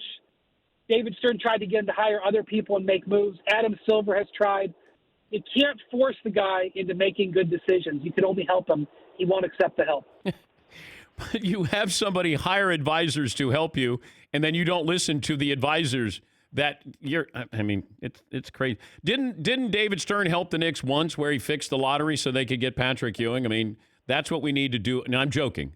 He's up in heaven yelling at me right now. Let me tell you something. I don't know what happened back then, but I can tell you last year when the Lakers and Knicks were in the lottery, the same Final Four, to get Ja and Zion, and they ended up 3 and 4, and New Orleans and Memphis ended up 1 and 2. All lottery conspiracy theories died that night. I'm going to tell you right now. Yes. And oh boy, if you ever wanted to get Commissioner Stern going, do not bring up that lottery was fixed with Patrick Ewing. That was go time for him. Hey, Brian, good luck with everything. Great job. We appreciate your time, and thanks for joining us. Thanks, Dan. Have a good day. That's Brian Windhorst, ESPN senior NBA writer. He didn't paint a real positive picture there, but he painted a realistic picture, and that's what we need to hear. You need to hear a realistic picture because there will be some potholes here. There are going to be some speed bumps. There will be roadblocks here. There are going to be issues. This is not going to be smooth for any of these sports.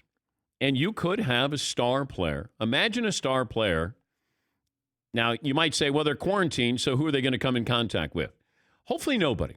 Hopefully everybody gets tested, and then if somebody tests positive, they get quarantined, and then everybody stays on campus and nothing happens. But imagine if a team wins a series because a player tested positive, or a couple of players tested positive, or a forfeit. I mean, I know it sounds crazy, but this is crazy. If I would have told you back in March, get ready, you would have said, I have a friend who works for the FBI, and he's the one that told me, hey, things might get back to normal in June. And he works in New York City. He said, we're preparing for the worst. Subway shut down. Like he told me all of these things. Hospitals overrun. Things that he told me happened. And he said, we hope to get back to normal in June. Paulie just sent me this picture of the Joker with Djokovic. Oh, my God. This is 1 week ago, and they're hugging each other. Oh, boy. And Djokovic just tested positive for the coronavirus. All right, we'll take a break here. That was good appearance by Brian Windhorst. A lot of information there. But, yeah, I would not be hiring Jason Kidd if I thought I was going to, if it's based off getting the Greek Freak.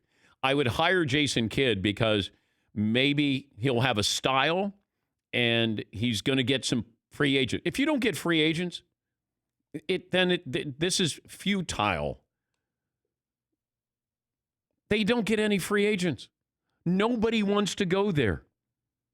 But if I get a coach who has a style that's fun, that is exciting, then maybe that's different. But right now, hiring Jason Kidd because you think you're going to get the Greek Freak, like, doesn't that sound just like the Knicks? Hey, why'd you hire him? Well, at the time, we thought we were getting the Greek Freak. Okay, yeah, that didn't go well. Yeah, but we tried. Yeah, Paul. You go back a couple of years ago when they brought in David Fizdale after he was bounced from Memphis. Everyone lauded the Knicks, saying, hey, this is the right guy. He's a player's coach. This is the way to get free agents there. Good point. But the problem was Dolan was still there. They couldn't overcome their owner. When Durant says it's not, the Knicks aren't cool, and you're not relevant with these players. You know, that's the sad part of this. We'll take a break. Back after this in the Dan Patrick Show.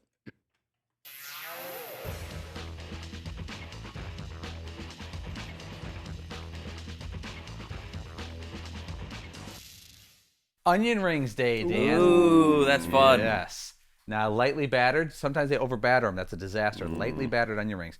I have a theory on onion rings. Now, who's had onion rings here in the past month? Ooh, I might have. Might have, but not. I might have. Yeah. I don't think we have onion rings enough for a couple reasons. You're you don't like rings? You don't like onions. Well, that's understandable. I like the rings. I don't like the onions. Okay. You should ask him to hold Can the you onions. hold on the your- onions? Just a big thing of battering. A little bit of a problem. Battering. Yeah. Now, Discs of breadedness. I think onion rings, we treat ourselves to onion rings almost, it's not common because of a couple of reasons. My onion ring theory is this. Usually you get a burger with fries on the side. It's kind of automatic, and we don't really fight the power. We just kind of have them on the plate. You know, also, onion rings, it's like a treat. You don't get it every time. Also, there's an upcharge for onion rings. Usually they add $1 or $2 or $3 right. and to get it. Now, I have a guy I know. He owns a restaurant, and the onion rings cost like $2 more. You know what he does? Whenever someone orders a burger and fries, he'll throw an onion ring in. Like a random onion ring in the burger and fries. And I noticed it. I go, is that an accident? Like, does it get mixed in the batter? He goes, no, that's no accident. It makes you think, oh, wow, these onion rings are great. Next time you come in, you may buy the onion rings, you know. Or even that same day, it's like, well, can I get an order of onions? Yeah, give me a side of rings. But in diners, at least in Brooklyn, I don't know if it's a nationwide thing, but a lot of times when you get like the deluxe burger platter or whatever, they'll give you French fries and onion rings combined. Do you have to ask for it? Is it? No, it's like a regular, it's like a thing. They'll throw in there's like some diners they'll throw in a few onion rings in with the French fries. I think it's a great idea, but I think it's a marketing tool that. Smart. Try to get you always feel like you're lucky when you get that extra onion ring. Like, oh man, like they made some mistake. I would think lucky day. Putting the onion ring on the burger. It's big. So you might get the burger with the works, but they put an onion ring on there. then you might. But then next thing you know, you put an egg on top of the burger, then it starts getting crazy. Those burgers I'm more of everything. a fried onions on a burger guy rather than onion ring. A little frizzle? Fried onions are just fantastic.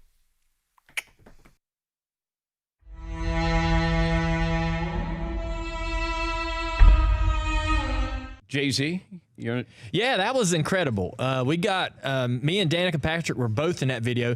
I was racing at New Hampshire on Sunday. They said we want you to be in this Jay-Z video. No problem. Where we got to go? Monaco. Okay, that's it. That's okay. When do we got to go? Right after the race. So we got on the plane. I ran this race. Got on the plane. Flew straight to Monaco. 8 hours. Didn't sleep. Got up. Pounding coffee.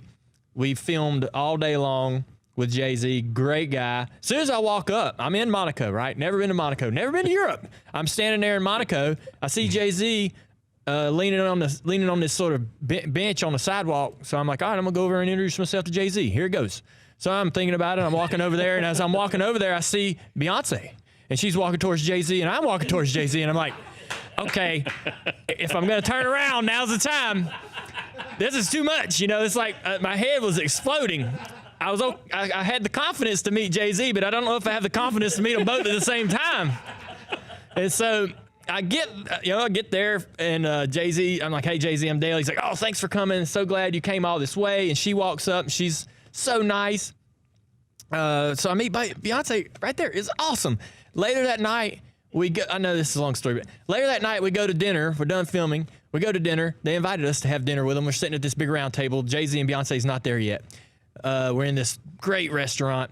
All of a sudden, the roof starts opening up. Like a big, giant stadium dome roof kind of opens. This roof's opening up, and it's stars. We're in Monaco. Stars. Roof's open. And Jay-Z and Beyonce walk in. Sit down. Roof closes.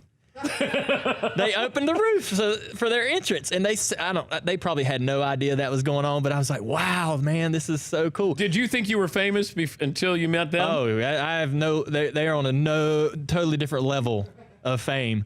And so anyways, we sat there and we had beers, we ate, we talked like we were sitting on the front porch of my house. It was the best conversation. They are the most down to earth. But what did he want to talk about? We family. Okay. Yeah, so not racing. No, we just talked about our crazy uncles and whatever. Just normal conversation. It was just as we had known each other for before. It's like we'd met before. And Beyonce was so nice. I couldn't believe. I mean, they say don't meet your heroes. And so when you get the opportunity to you'll meet, get them a cake that says congrats on the Emmys. Right. You'll upset them. Yeah. But I was so thankful to had that opportunity because they were so down to earth and they're icons. They're awesome.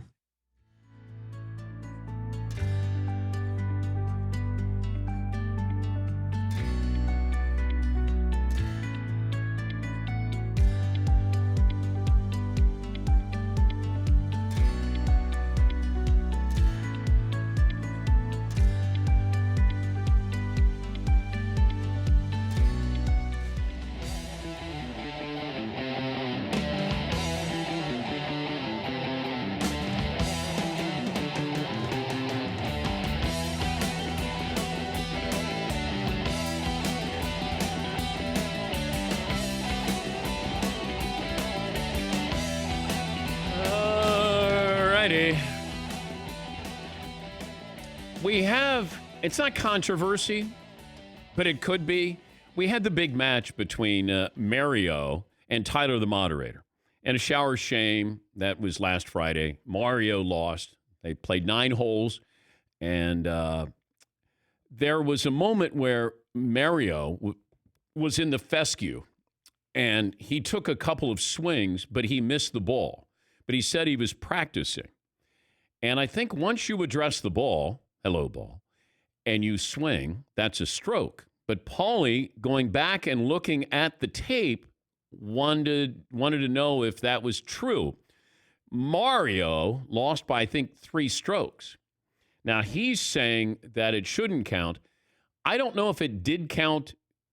I just know he was in there, and the fescue was up to his knees, and he whiffed a couple of times. Yes, Paulie?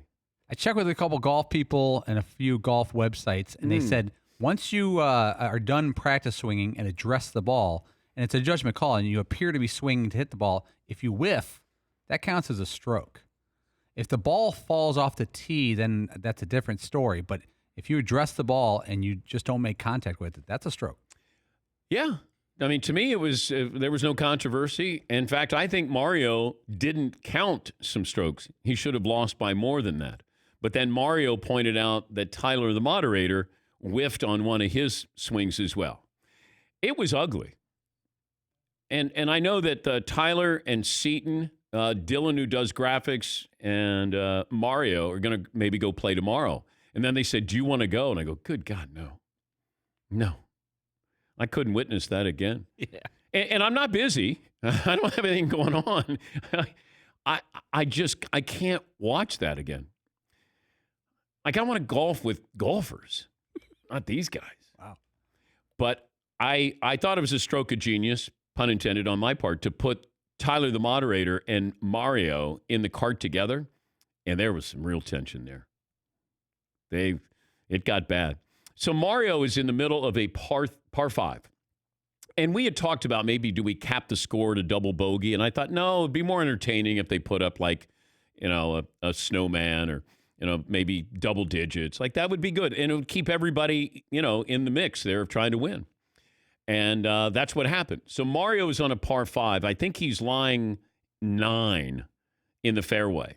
And he says, are we capping our scores? And I go, well, the answer is no. And you can't ask me in the middle of a hole, then you have a 9 already. And then he put up a 12. When he put up a Brady, I went, wow, this is good. Because if he would have had a 7, then that's different. Because he put up a 12 and I think a 10. Yeah, Paulie. I've never seen worse golf etiquette on a golf course, by the way. If people were parking their carts in front of the path of a person while he's getting ready to chip, people were walking over each other's lines. People were not away, and they were hitting. Well, Tyler picked up his ball because he thought it was a gimme. Yeah. It was it was like 3 feet away. And then Mario did it, and Tyler goes, no. And he said, wait, you did it on a previous hole. And then Tyler goes, hey. And I said, well, you can't do that. If there's a rematch, I would like to hire a rules official. Oh, that rules official would quit. Oh, but he would. I think that person would enjoy themselves. Yeah. Bubba Wallace will join us on the program tomorrow at first hour, 9:25. Yes, Seton O'Connor. Why are you not allowed to ground your club in the bunker before you hit? To give you an advantage, I guess. Like, you normally have the club grounded when you're going to hit a shot from the fairway. And I think it's a comfort level. There's, it doesn't bother me when I get in the bunker. When you're in the bunker a lot, I become a really good bunker player just because I'm in the bunker. People get in there and they don't, it's uncomfortable for you. But I think just because you ground it, you can put the club right behind the ball and it feels like you're going to hit it.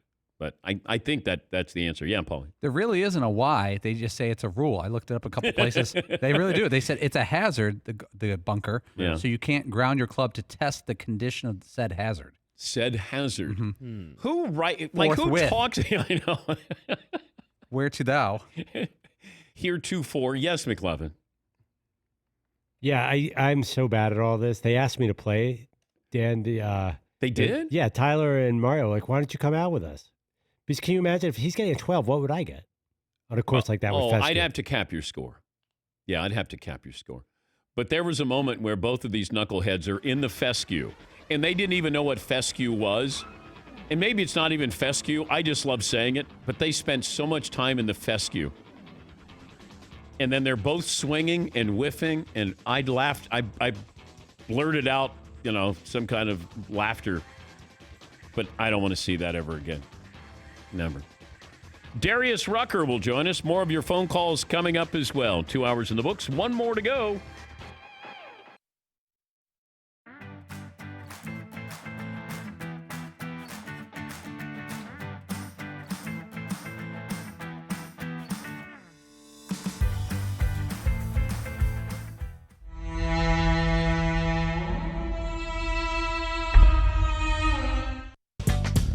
Which was it's really painful television. I don't know if I really want to do All that. right. I'm gonna catch you. So, well, this is a Fritzy's a dead eye here. this is a demonstration of flinch ball. Now you do get to reciprocate, just so you know. So. Oh, wow. Yeah. I'm saying it right. Fritzy is actually pretty good. Wait, I'm angry today. Can I get those back? Where do you want to go? I think I might be toughless. Fell through the window. I just can't see Laura Spencer doing this. We didn't call it football. All right. We called it segment 10. That's pretty much how it works. All right. All right, here we go. Welcome to the team. Fritzy's a legend. Hand behind the back. Hand behind the back, Josh. There you go.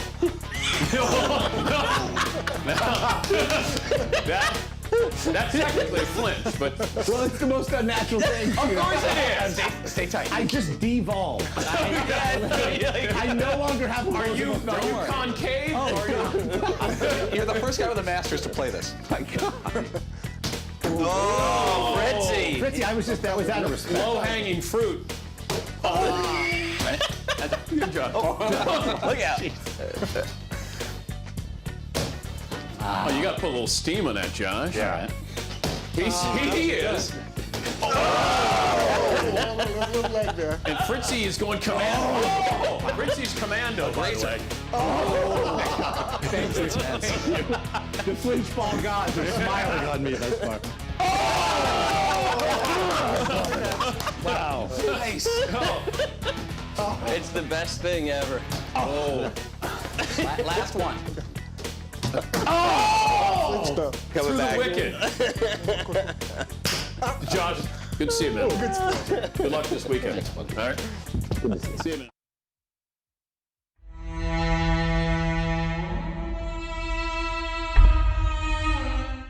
All right, so when Josh goes to Vikings camp, I'm going to guess if they need a holder, backup holder, third string holder, this is something you did in college. Yep. Minot? Yeah. Oh, yeah. Go Beavers. Is it Minot State? Minot State University. Okay, Yep. Minot State University, the Beavers. And you're the right guy for that team. Okay, here we go. Here we go. Wait. So I gotta give you the. Okay. I gotta check. the Are you going to do just the yeah, fingers? yeah, you check with me, and I give you the tilted? signal. Everything's tilted? Right. You're good? You're good? Yeah. You're gonna... Okay. Here we go. Ready? Oh. Laces out. You're gonna kick it right there. That's where the guy like hesitates. You doing fingers, silent count? Okay, here we go. Okay, you good? Yeah. Yes. Oh, it's a bad snap. No, that's when you gotta. That's when you pick it up and you just start running. Last one. Okay, here we go. I need some zip on it, Paulie. Okay. Spin it, Paul. I'm not your guy for this. No. See, that was bad. What? One more time. Here we go. Okay, this is not good. Okay, that would have been. That would have sort of. No, you had your hand on there. It doesn't matter. You just gotta get that thing upright. There you go. That's good. Nice. That's fun, man. Thanks All for right. coming in. Thanks, See you guys. See you. See you, man. All right. It's a pleasure. See you, Be Fritzy. well. Great to see you. All right. Thanks for being here. Later, buddy. McLovin. Good luck with Kirk, man. With who? Kirk. Kirk D. We know he's gonna be solid. It's all He's gonna happening. win us a Your Super Bowl, coffee. I don't know. It's All all right, happening. Josh, do you want that? Email me that thing. Oh yes. All right. Do you want that? Oh. I don't know what's in there. Leave it like you find it. Thanks, bud. See ya. That was fun. Yeah. Bye, guys. Holder be a good gig. A lot of pressure, though. A lot of pressure. That's underappreciated. Is that the worst job in sports? Grossly underappreciated.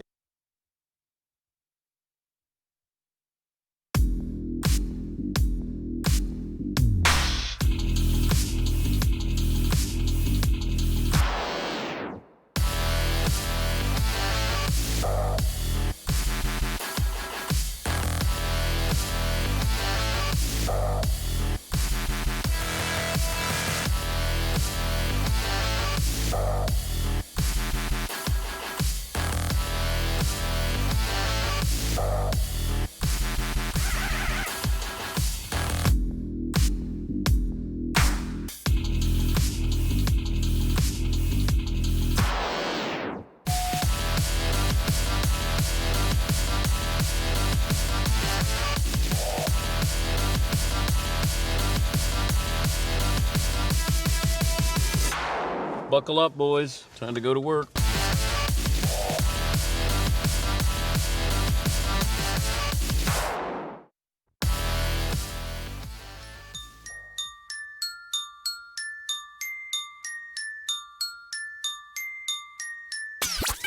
You put negative energy out into the air, eventually it catches up to you. How disappointing was Father's Day? Welcome to the Dan Patrick Show. Well, this is one of my radio fathers. I didn't get anything. I didn't get a card. A card? I didn't get a card. Wow. Yeah, I went 0 for 5 with my wife and my 4 kids. I went 0 for 5. How did that feel? When people who you thought cared about you made you question your own self-worth and the many contributions you provide every single day. Fritzy going boot bros with Case Keenum this morning. Take a look. Case, do you have a large pimple on the side of your face like Fritzy does? I don't understand. Oh my gosh! Did you see that thing? Cow. Karma, man. Karma is a B. I'm gonna just stay quiet. Broadcasting from the Mercedes Man Cave, this is Dan Patrick. Final hour on this Tuesday, Dan and the Danettes, Dan Patrick Show. Got some good information from Brian Windhorst of the Mothership covering the NBA. Didn't sound overly optimistic. Deadline day is coming up tomorrow. NBA players have a deadline of June 24th to make their decision. And I don't know if it's going to be set in stone, that deadline, but I asked Brian, are they going to be able to expand the rosters here? Because it just feels like you got, smaller rosters here with the NBA, 12, 13 players. And if something happens, are you going to be able to have supply to go along with the demand of filling out your roster here? But Brian had a lot of things to say as far as getting this started. What could happen? I just saw this. Tom Brady showing up with his new Tampa Bay T-shirt, his TB12. He could have worn our shirt. Our T-shirt is so much better than that, and he knows it. I don't think he cares about quality. I don't. But Tom has his TB12 T-shirt on in his Tampa colors. So, all right. Well done, Tom. Well done. If you're interested in any of our T-shirts, you can go to the Dan Patrick Show app or danpatrick.com and order yours. We'll get to phone calls coming up. Darius Rucker will join us. I saw where they're going to do drive-in concerts. You're going to have a musician at a drive-in where you get to drive in and park your car just like you would a drive-in movie if you're old enough to remember those days. I think Keith Urban did this. Brad Paisley, Darius Rucker, some other artists are going to do drive-in concerts. Yeah, Paul? On behalf of those of us who don't like to dance, this is a fantastic idea. Yeah. You could sit in your car, you could even do the head bop, and you never have to dance. This is the greatest thing to happen to guys. Can you get out of your car? Nope. There's actually a drive-in. I went to a drive-in 2 weeks ago, a drive-in for a movie up there. You can get out of your car, but you have to mask up and go to the concession stand in the bathroom. You can't just meander about. But I remember going to a drive-in, and you could bring lawn chairs. And you could get out of your car. Under the current atmosphere, you cannot. Okay. All right, so Darius will join us coming up. Seton loves to dance. You love to dance. Did you fast dance at your wedding reception? Yeah. Oh, you did? Yeah, well, you have to. You're made to. And you could do no wrong on that day. People will not make fun of you on that one day. That one specific day. For 4 hours. Yeah. I have a wedding to go to, and it's in, I think it's a month. And I want to go because it's my sister's daughter, and but I don't want to dance. And then I don't know if you can dance if you go to a wedding because you have to wear a mask. I don't know anything. I had a social distancing card. That's why you're not dancing. Well, I can social distance. When I get my swerve on, when I get my groove, I can stay away from you a little bit here. I go back to that scene in Pulp Fiction with John Travolta. I mean, that's what I would be doing that with my wife. You can moonwalk. That means you'd be going away from people at all times. Yeah. McLevin brought this up. Can I bring this up on the air, McLevin? Yeah, so somebody I know at the MMQB named Mitch Goldich had this Twitter rant on how everyone's going to behave differently depending on what they expect to happen during the upcoming seasons with coronavirus. Now, behaving differently means what? Do you go all in and spend on this year when you think, you know what, this year's might get blown up anyway? But what would you be spending on? Well, like, why didn't the Patriots sign Cam Newton? That kind of thing. Why would the Jets? Yeah, we're not going to pay Jamal Adams this year. We'll trade him right now for first-round pick. Yeah, but Cam wasn't going to cost you that much money, I don't think, if you were bringing him in. Or, well, his example was a good one. In hindsight, it looks like the Red Sox fleeced the Dodgers in the Mookie Betts trade because of 2020, because Betts, I think, is a free agent at the end of the year. So they gave him a lot for a one-year rental, and the 1 year they're renting is going to be a possible asterisk year. So his example was the Jets might say, you know what, why not trade Adams now, because this season is going to be disrupted possibly anyway. All right. So teams are going to tank. Is that what you're saying? Oh, here's another argument. If the Eagles lost Brandon Brooks, their all-pro guard, we talked about that. Why go out and pay big money for a Larry Warford or Joe Thuney if you don't think the 2020 season is going to be normal? Why invest now? Save your salary cap for 2021. It's a radical thought, but maybe teams are looking at it like that. Like, why spend this year when we don't know if that investment's going to pay off? I guess I can see it with the Patriots, but it doesn't feel like ownership and that coach would mail something in. But their moves this offseason kind of feel that way. If you didn't know Belichick was there, and you told me you were going in with Brian Hoyer and Jarrett Stidham. Yeah, but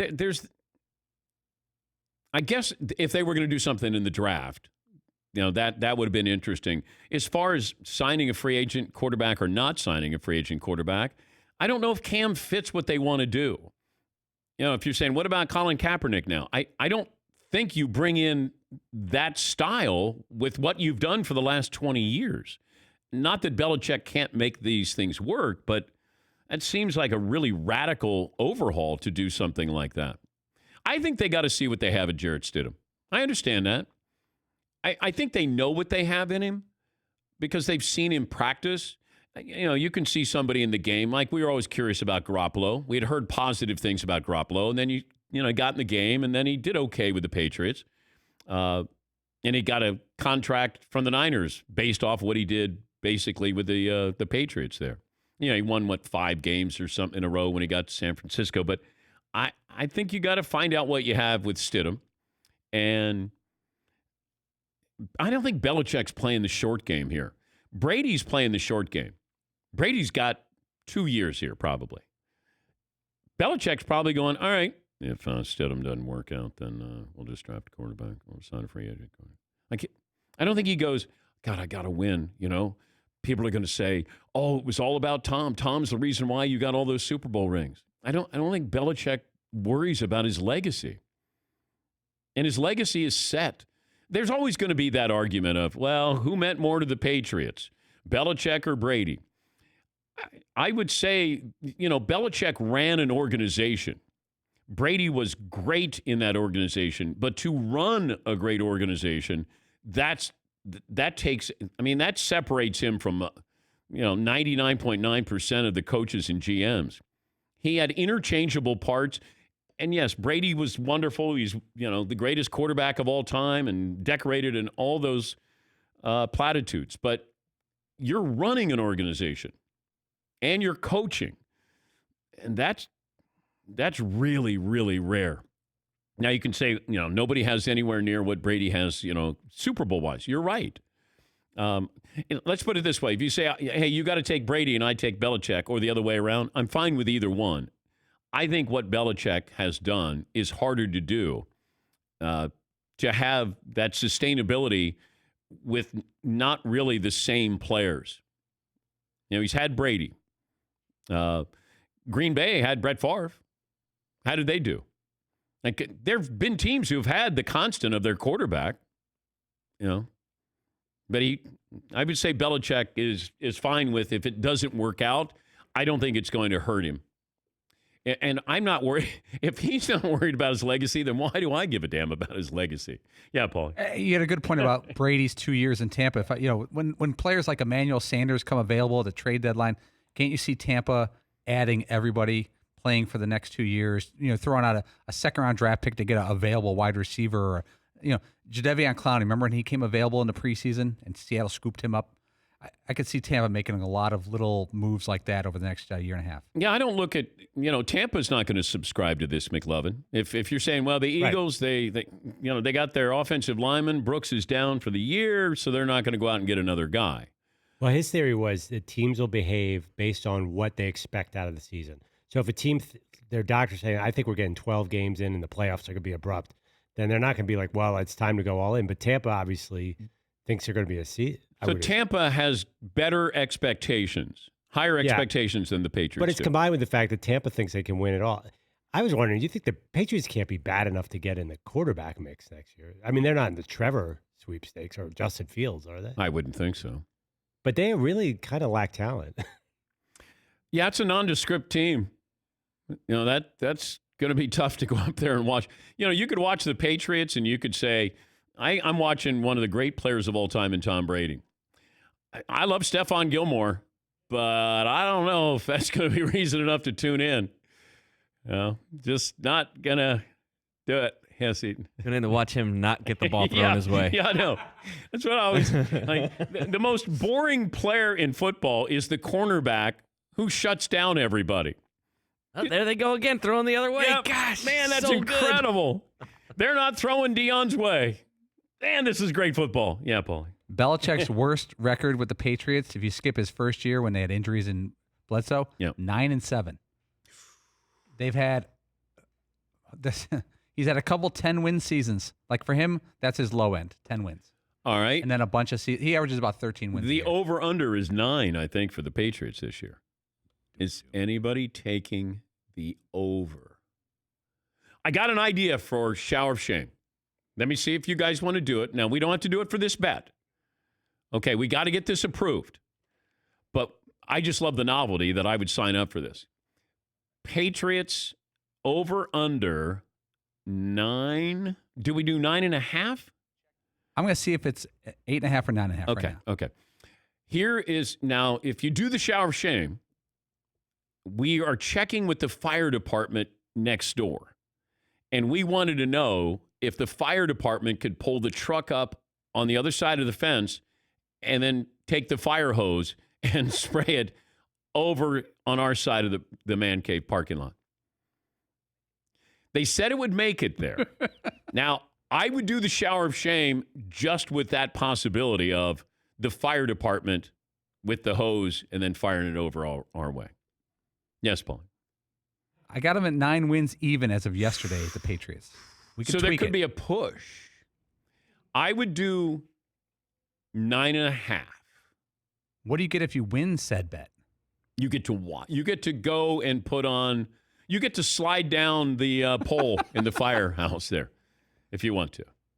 Todd's not doing either. He's not getting hit with is the water. that a win? No, you're not going to do it. That's a lot of chafing going on. How about I let you put on a fire helmet and you get to hold the hose on There the you other go. side? Okay. That'll Yes, McLevin. Isn't this what the backroom guys exist for? Why can't we make them bet on this? There was nothing more fun than I don't watching. know. It just Paulie was saying, hey, I talked to the fire department. They said the hose over there will reach all the way over here. And I go, oh, Shower of Shame. It'd be great. Yeah, Paulie. I asked him a few weeks ago, but I know one of the firemen over there. And remember years ago in Jackass, Johnny Knoxville had him do it, and he got knocked senseless into a wall. I asked, I go, how hard would that hurt if you unleashed a fire hose full blast? And someone said, oh, you would not be able to keep your feet. Well, no, I need to have it like high arcing. More majestic. Yes. Like a fountain. Yes, Todd. Does that thing have temperature controls? Like if you wanted to make it freezing cold? I always wondered if there's just a room temperature water. I know they can control the pressure, but what about how cold or warm the water is? I don't know. I have to work on that.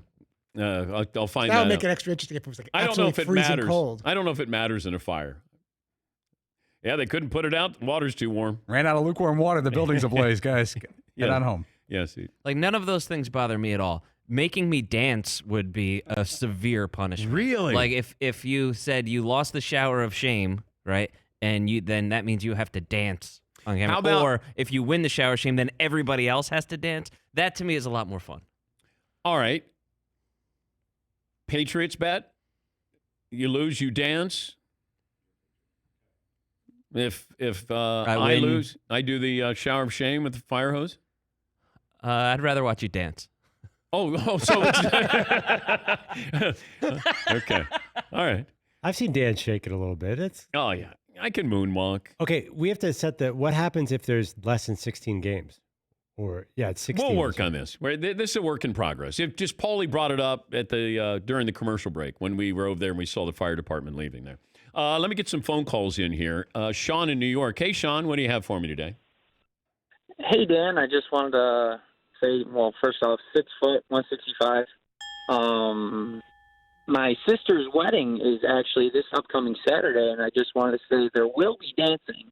I will be dancing personally. It probably won't be pretty, but there will be dancing. Do you have to wear a mask? I believe so. There is a limited amount of people going, but I believe that we do have to wear a mask. All right. Well, good luck with that, Sean. Yeah, my sister's daughter, you have to wear a mask, and then they cut down on the number of people who can go.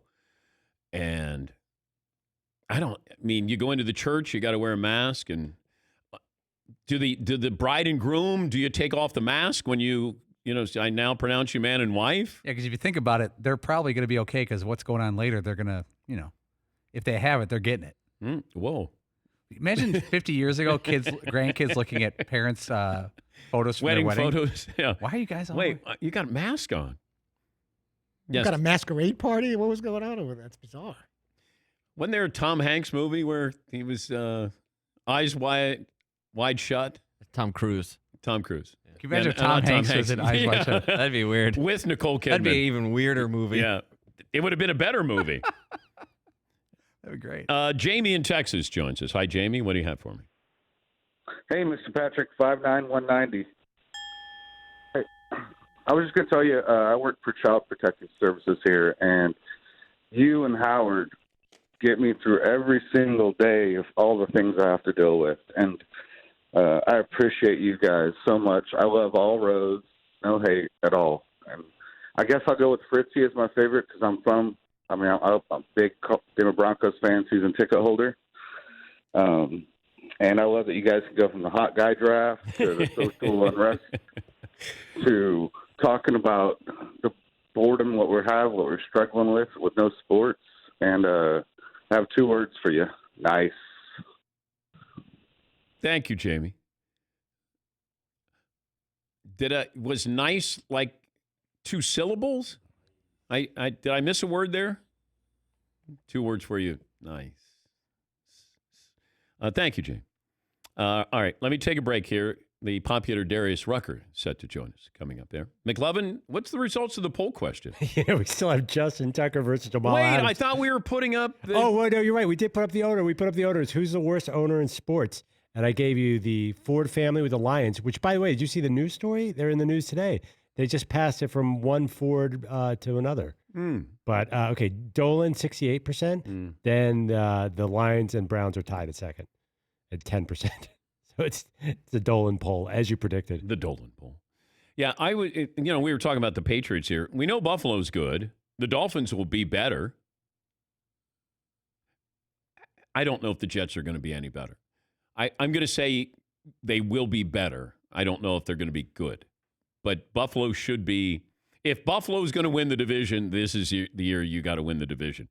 And Miami might be a year away from being really competitive. But if they start Tua, then I think it'll be a whole lot of fun. But if you're just watching Ryan Fitzpatrick, then you know that the team is, they're going to be what they were last year because he's so inconsistent. He can be so good, and then he can help you and he can hurt you. But I like what Flores has done there. I think he's done a really good job, and that team competed.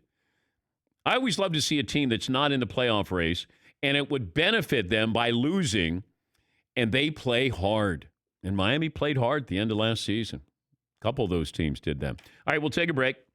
Dolphin lover, and the Dolphins make him cry. Darius Rucker will join us next here on The Dan Patrick Show.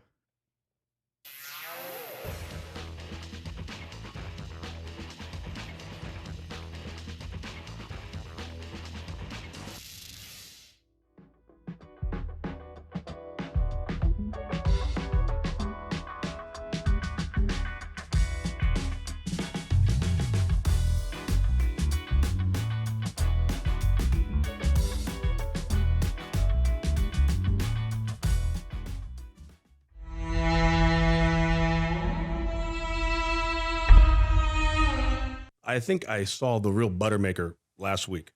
You guys were talking earlier. I was back in the green room about the walk is just as good as a hit. Yeah, Bad News Bears. Well, Buttermaker and walk. Yep. Yeah, absolutely. And so I'm watching one of my son's games, and behind me, it was your typical Little League game where the parents are yelling at each other and nobody's even watching the game. Yeah. And their coach, and this is honestly God's truth, their coach says, guys, we need to get somebody on base right now. Get hit by a pitch, please. And I look at my wife and I go, what? Did you hear that?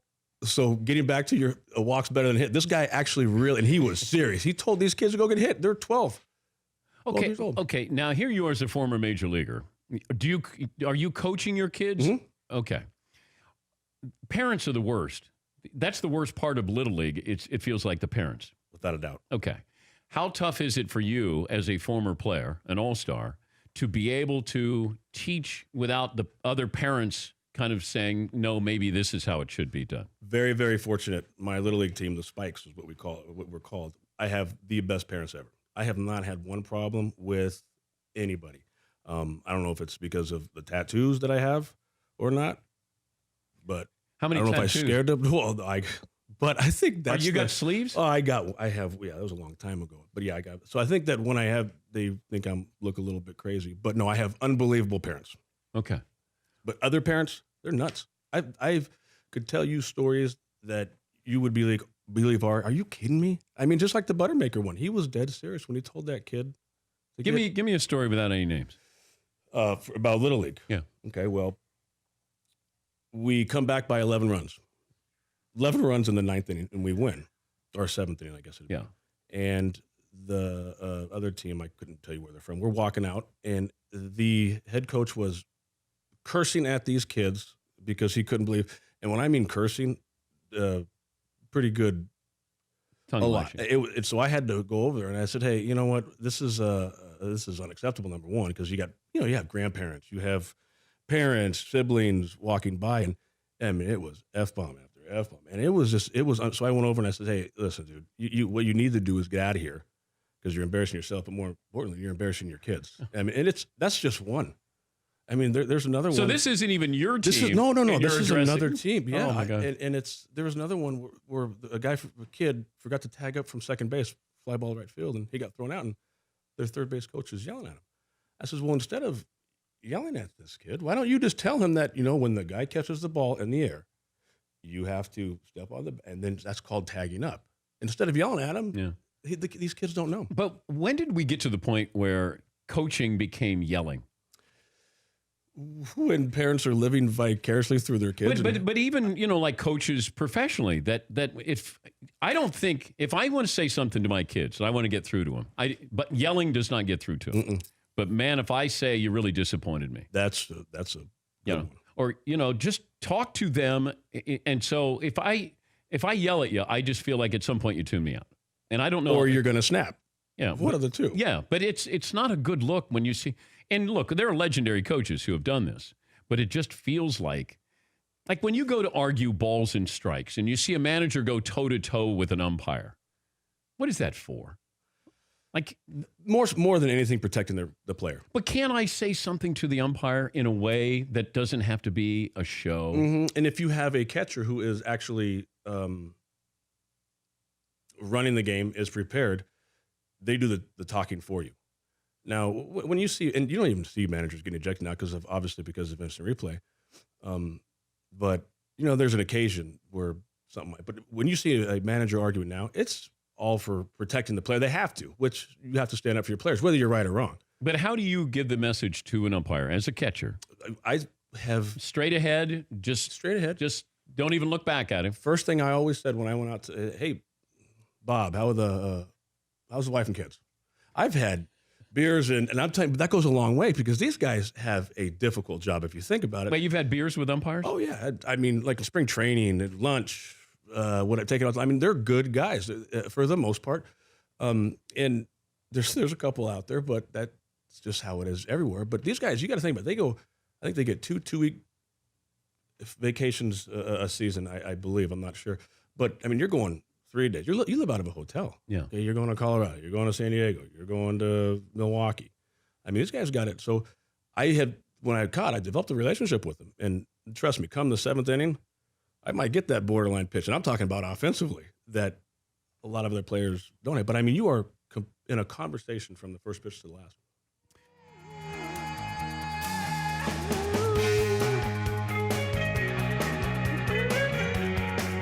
Dan Patrick Show brought to you by Mercedes-AMG. Be prepared for whatever comes your way. All new GD 4-door coupe. Life's a race. Visit your local dealership for a test drive today.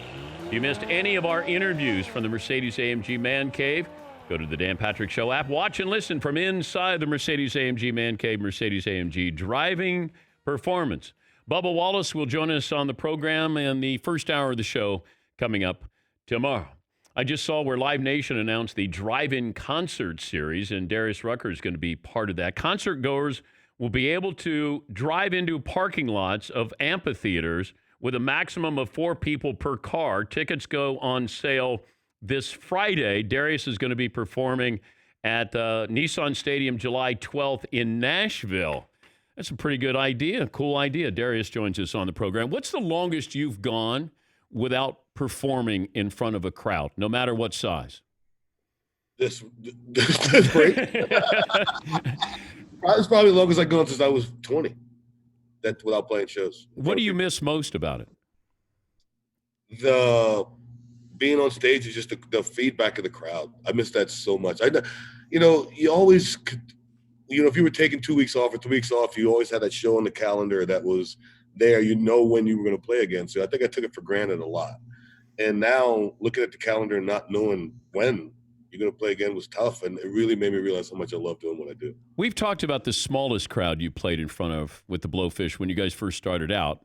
Like was it like less than 20? Yeah, like 5. They were all Dean's cousins. What's the single biggest crowd you performed in front of?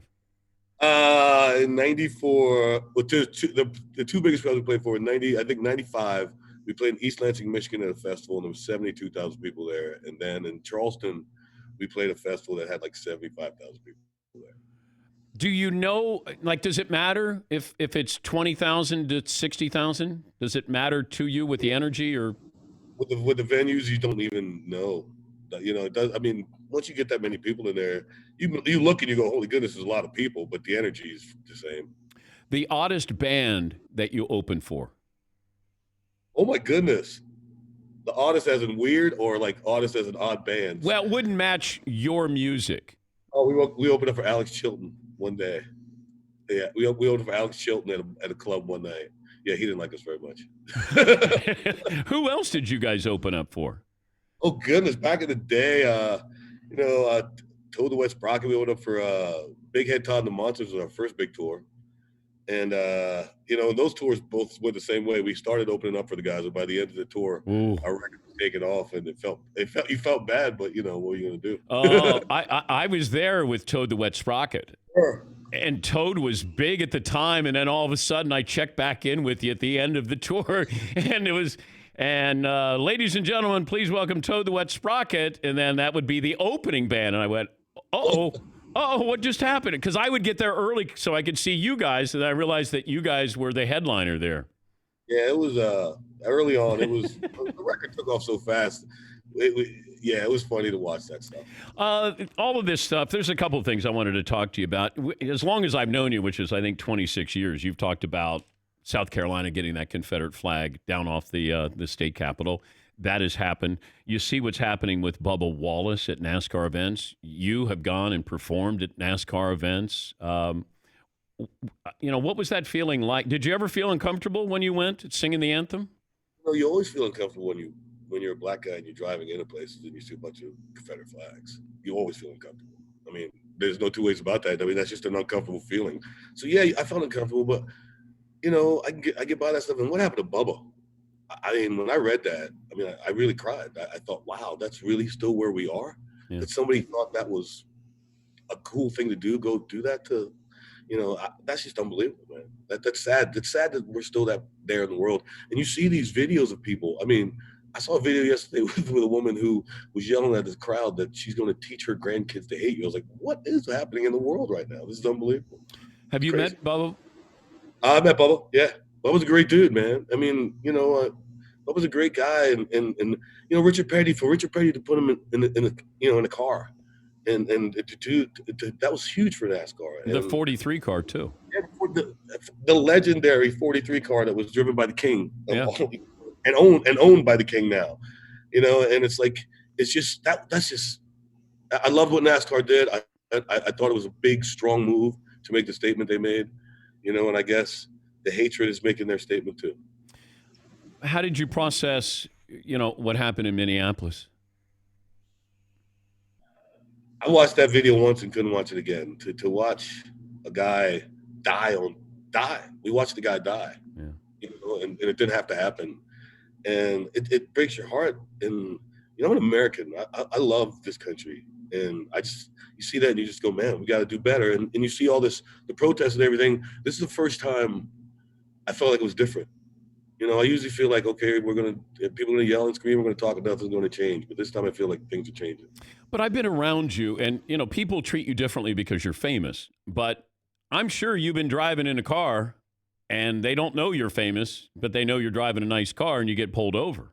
Oh, absolutely. Yeah. Absolutely. That happens, I'm not going to say all the time, but it just happens several times, and, they pull me over and they see me, and, all of a sudden they make something up, and, and then they get my driver's license and let me go. But it's like, it happens all the time. It's just, it seems like it's just a way of life in our country that it happens.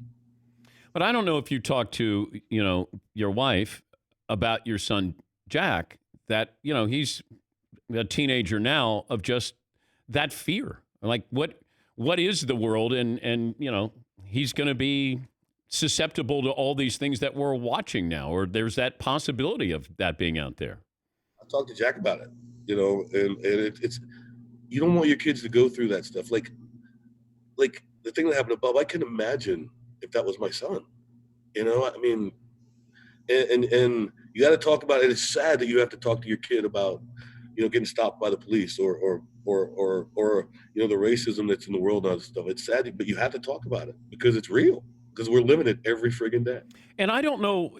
I was there in the beginning, but I didn't know that this was going on. But Sony, the drummer for Hootie and the Blowfish, he would say that like you guys had to hear. You had to hear this when you're performing. People would say stuff to you, right? Or I don't know if you heard it, but these your guys, the band, they wanted to go fight. Like, let's stop the concert. Let's go out and find somebody. That happened several times. You got to figure we're playing in 1989 and 1990. We're playing these frat houses in the SEC, all over the Southeast. And, man, the racist stuff that was said about us while we played, the Paris, it's we wanted to fight a lot, but we knew that we couldn't fight our way out of those frat houses. But there was the one time, though, you guys, I can't imagine some of the guys in the band throwing down, but didn't you have somebody that they did something across the street and then you... Oh, this was the same night we met Tiger Woods. And saw the Stanley Cup for the first time. Absolutely. We're leaving a bar and there's some guys across the street that start saying some stuff and they're throwing snowballs at us. And then they threw a snowball at me with a bottle in it. And so it was me and Sony were the first two walking. And, Dean's the passive one. Mark is a nice guy, but me and Sony are ready to go at any minute. And it was on, man. These kids were trying to get back in their car. We weren't having that. We were beating some. Well, you tell the story. I know I have you tell it all the time, but when you got in the fight in the bar and, the embarrassment of getting beat up by Hootie and the Blowfish, or your last line to these guys. We got the fight. We got a bar fight in Albuquerque, and we're I'm just mouthing off. You know me, Dan. I'm mouthing off. We just beat these guys up. I mean, there's 5 bouncers, and we beat these guys up. It was shocking. It was shocking. And so we're leaving, and I'm mouthing off, and the owner shows up, and he goes, "What's happening? What's happening?" I said, "Man, you need to get some new bouncers." He said, "What do you mean?" I said, "Hootie and the Blowfish just whooped everybody." I didn't say Public Enemy. I said, "Hootie and the Blowfish just whipped everybody." I love that. I love that story. Oh, my God. We're talking to Darius Rucker, and if you're in Nashville, July 12th, it's a drive-in concert. Concert goers will be able to drive into the parking lots of the amphitheaters with the maximum 4 people. Tickets go on sale this Friday. How many people are you going to be able to get in these parking lots? No idea. I truly have no idea. I mean, the thing is, the parking lots are so friggin' huge. I mean, it's the parking lot of a football stadium, so they got to have the park. So I don't know how many people they're planning on doing, but man, I tell you, I'm ready to go play a show. And Brad Paisley's going to do this. Are you with Brad Paisley on that bill? I think it's 3 different nights. I think it's like Friday, Saturday, Sunday, and I'm doing Sunday. I think every night one band because, you can't switch the bands out and stuff like that. Oh, okay. Did Keith Urban do one of these? Yeah, Keith. I think Keith did the kind of first one that started everybody with the idea. Oh, that's cool. I haven't asked you about your Dolphins. The 2021 Super Bowl champs? No. All next season they're going to be Super Bowl champs. No, in February. In February in Tampa. Yes, we were in the Super Bowl. I'm calling it right now. No, don't do that. No, don't do that. Dual Rookie of the Year and MVP. I'm telling you right now. Don't do that. Don't do that. No, because you know football, but you don't act like it when you talk about the Dolphins. This is my year, man. This is my year. No, but the Dolphins are going to make you cry whether they win or lose. That's true. But I'll play more things. It's been a while since you've cried because they did something well, right? Oh, goodness. Yeah, I was 6, I think. The last time we won the Super Bowl. That Darius named his daughter after Dan Marino. Yes, I did. But why didn't you name your son after Dan Marino? Because I wasn't sure I was going to have another one, so I had to name one of my You could have named your son Shula. We thought about it, yeah. But, no, you didn't. Did you? No. Actually, we have a dog named Shula. Oh, you do? Wait, so you say to your wife, "Hey, I'm gonna, no matter if it's a boy or girl, we're gonna name it after Dan Marino." Yep. This honest to goodness, she was okay with it because my daughter was conceived at Dan Marino at Don Shula's, I think, retirement or Dan's retirement, and in our hotel room there was a life-size picture of Dan over our bed. So she thinks Dan's the reason that Danny came. You got in the mood because you were looking at, look at number 13. It's so hot. That's one of the creepiest things you've ever told me. I know. I can't believe it. I love Dan Marino. I mean, you, honey. I love you, too. Hey, it's good to talk to you. Looks like you're doing all right. McLovin bashes the Beatles all the time. He says they're overrated. You got a Beatles T-shirt. What? McLovin, if you ever say that in front of me, I swear to God, we're going. I mean, no questions asked. We're going. You're smarter than that. The Beatles are the single most important musical entity. I'm talking about Beethoven, Bach, all that stuff. The single most important entity in the history of music. Beethoven? No. Ludwig von Beethoven? Every band that plays today is influenced by the Beatles. They might not know it because they're influenced by some other band that's influenced by the Beatles, but every band today is influenced by the Beatles. You're like the Beatles or your Dolphins. You can't be rational about this. No, you just smoke crack, McLovin. Wow. Wow. But Dad, you made Joe Montana get mad at me, the nicest guy. Now you're making Darius mad at me. I just put it out there because he got a Beatles T-shirt on, and I thought, maybe he should know. McLovin doesn't know anything about music. Yes, I should. Okay, if the Beatles are the best, like they're in their own category, there's nobody at number 2, just out of respect to the Beatles. Right. Who would be 3 on the list? Oh, Stones. Okay. The Stones. And I honestly didn't think that until I read Keith's book. When I read Keith's book, I went, this band is very important to the music. They're the second, they're third. Okay. What about, but now are you talking about musical, like if I put Prince in there or Elvis or anybody, like if I put individuals and bands together on a list, Beatles still 1. Beatles 1. Are Stones still 2? Like that's tough because Prince and Stones and Marvin Gaye, Sinatra. You know who you gonna put 2? That one I'd have to think about because there's some. Yeah, I'd have to think about that one. Did you meet Prince? Once. Did he talk to you? Briefly. Because he was a different cat, man. There'd be people would say he might say something to you, he might not. He's a smooth, cool. He was a smooth, cool cat, man. I mean, when I met Prince, I thought he was hot, and I don't like that. Did he know who you were? Yeah, he knew who I was. Oh, good. Yeah, because you'd hate for him to say, "And what do you do for a living?" Well, when I met McCartney, he had no idea who I was. None. I don't think McCartney had any idea who I was. No. But is that where somebody says, "Oh, they did Hold My Hand, Hootie and the Blowfish"? Do you think? Oh no, I was at a show and he doesn't do meet and greet, but my manager set up a meet and greet just for me and my family, and yeah, he had no idea who it was. I don't think.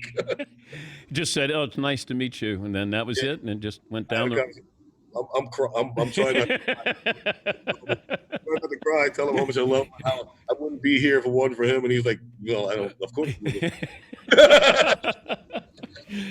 Hey, it's good to talk to you. Hopefully, we'll cross paths here soon. Definitely, man. I love you. All right, buddy. Thank you. That's Darius Rucker. We'll come back. We'll close up shop after this in the Dan Patrick Show.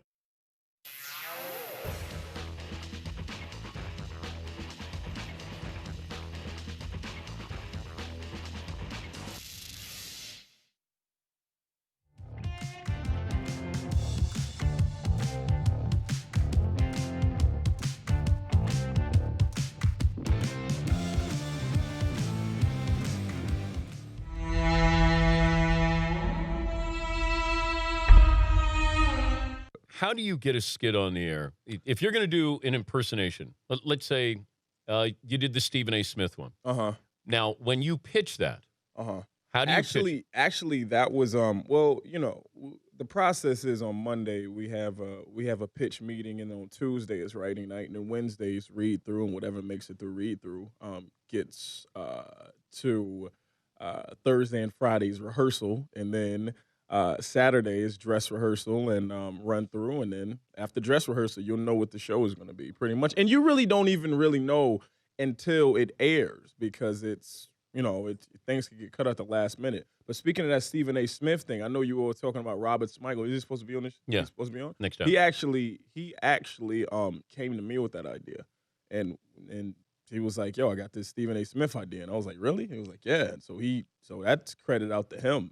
And then we kind of continued it, but he was always he had his hand in there, Do you watch tape of Stephen A. Smith? Well, I believe that you have to watch tape of Stephen A. Smith to do him perfectly. The dutifulity of the situation is what is the dutifulity? He's just making up words. Him and T.I. are probably brothers. They just make up words. The whole thing, Stephen A. Smith saw me do the impression of him, and nobody had ever touched that ever before. And when it did start to get touched, I did talk about the hairline, because that is the easiest thing. The target. That is disrespectful, blasphemous for Jay Farrell to talk about my hairline. I keep it lined up, even though it's halfway back to the back of my neck. See that?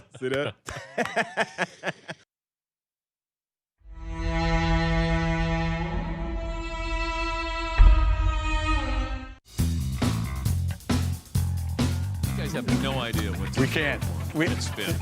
Are we don't have your downhill. All right, I gotta lose the glasses. How long should I go, Sean? You just go and I'll throw and I just run right. Buddy, just hit it. Yes. Hit it. Blue, I'm gonna let you go. I'm doing a show. Any HUD? Down, set. Little Dan Marino for you, Patrick. Down, set. Mike right. Set, tat.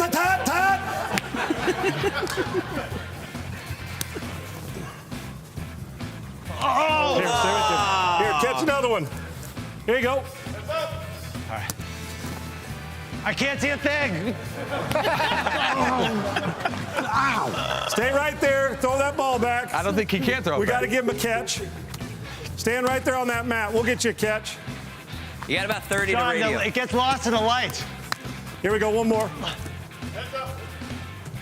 All right, Sean, see if you could. Brian Leaf's coming a little bit, so. All right, now the last one. Throw that ball. What do you want to do? Throw it So back? we're going to do the last one for distance, Sean. So from this line for distance. Okay. Andrew, can you measure the spot?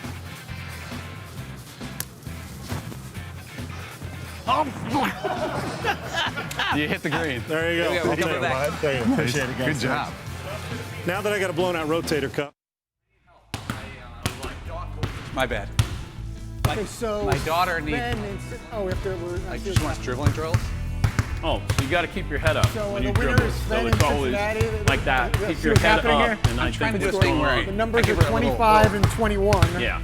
And then Clue for always 25 do your is left hand too. His speed and And power power made dribble. clear. So, His yeah. speed and power made clear And then, is the like clue the for last 25. dribble you have On this before date in you history, shoot is- 2003, Barry Like it's Bonds, always who gonna wore be jersey like number 25, steals second base against the Dodgers, becoming the first player in Major League we're Baseball back. history to have 500 career home runs and 500 steals. So that's Barry Bonds, this date in history, 2003, number 25. And for 21, the clue is fundamentally superior is the clue for number 21, which would be on this date in history, 2005 NBA Finals. The San Antonio Spurs beat the Detroit Pistons 4-3. MVP, Tim Duncan, the big fundamental. Tim Duncan, he wears jersey number 21. So you got Barry Bonds, number 25, Tim Duncan, number 21. Congratulations to Sven in Cincinnati.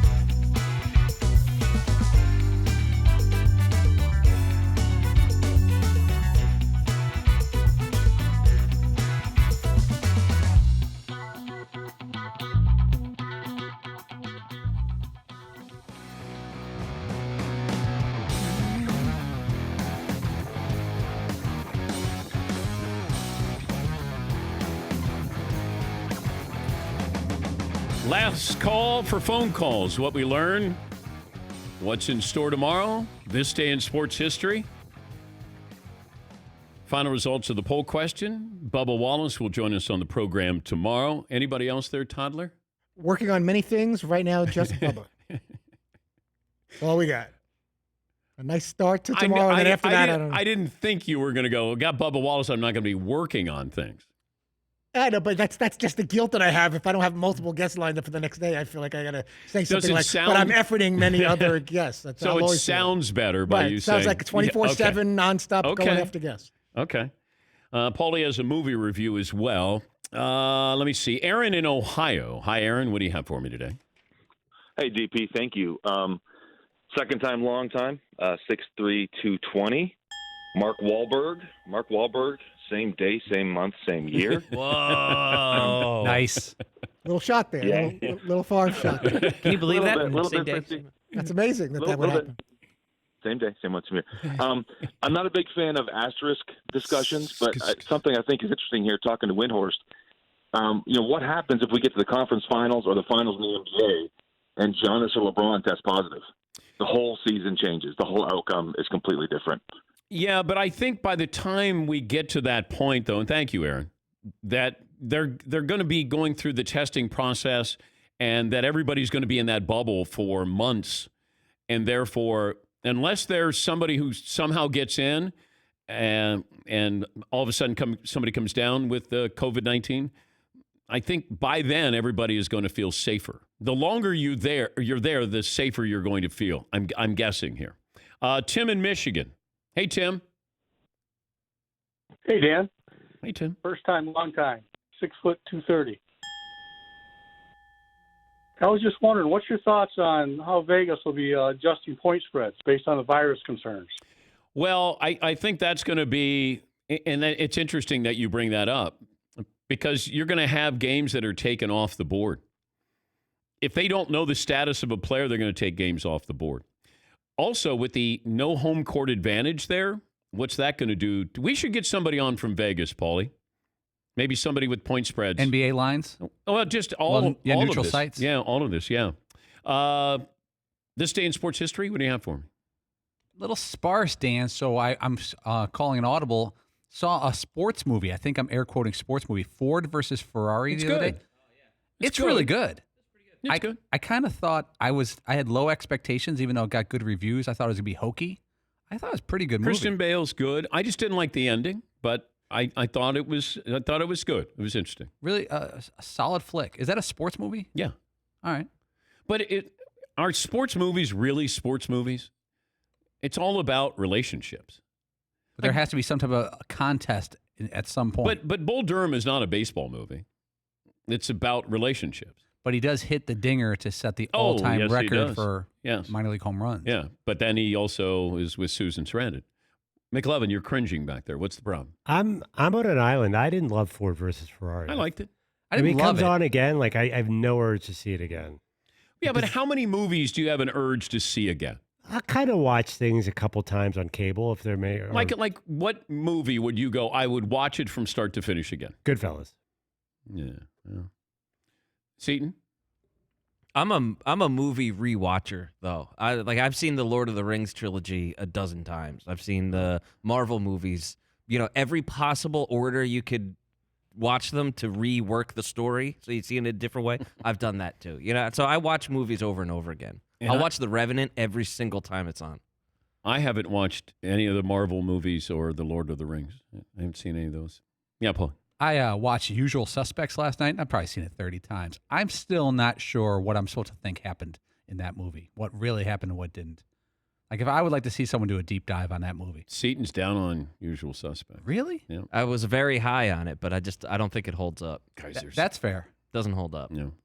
Yeah, Todd. What do you think of Rocky, Saturday Night Fever, Bad News Bears among movies, airplane movies that you would watch? I would watch, but I wouldn't go out of my way to watch them. If they're on, like Saturday Night Fever, John Travolta has some brilliant moments in there. Would you watch the hair? I worked very hard on my hair. No. He hits it. He hits my hair. Yeah, Paul. Or yes. Seton. When's the last time you watched the original Rocky movie? It's been a long time. I just went through them with my son because he likes to watch movies too. We just did the whole Rocky thing. Rocky 1 is an amazing movie. I agree. It really is. And even better than I remembered it because it had been a long, long time since I had watched it. And watching it back, oh man, what a great movie. Talia Shire. Yeah. Adrian, she was great. No, I when that movie first came out, it was like everybody was talking about Rocky. Like, you got to go see it. You're going to feel great. People stand up in the theater. They're cheering.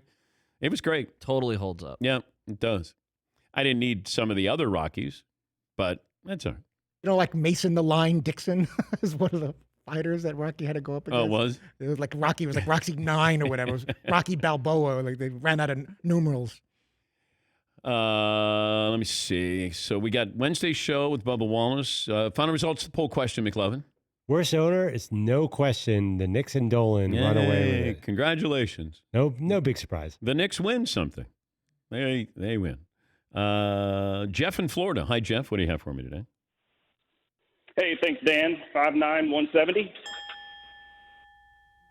So right to your point there on Dolan winning that, I have to disagree. I have to, as a former Cincinnati person, Bengals fan, earlier you were saying these guys, their genius was in something else. His genius was that, his dad didn't take any, took the Mark Grace get up and go and didn't do anything. He was born into it. He's an idiot. He's been an idiot forever. So I would say the Bengals are the ones who need the most help. All right. Well, thank you, Jeff. The Bengals organization has at least gone to 2 Super Bowls. And they had a run there where they were a playoff team. I mean, they kept Marvin Lewis too long. But Andy Dalton, they had success with Andy Dalton and the Bengals. Because of Andy Dalton. Of course. Todd, what did you learn on today's show? All right, so you put on your NBA analyst hat today, and then you said, if I'm the Knicks, I'd consider doing things differently. Thank you, Todd. You're welcome. McLovin. Another NBA insider picks the Sixers to come out of the East, which guarantees the Sixers will not come out of the East. And I meant the Knicks need to do something different coaching-wise as far as his I'm just style. teasing you. Stop, Todd! Your words hurt. I know. I offended you a little Yeah, bit. see? I said you put on your NBA analyst hat. Stop! Took a shot. And that's what we learned. Brought to you by buyraycon.com/Patrick. Buyraycon.com/Patrick. Wireless earbuds, the way to go. Get 15% off your Raycon order at buyraycon.com/Patrick. Thank you for joining us here. We'll do it again tomorrow. Dan Patrick Show.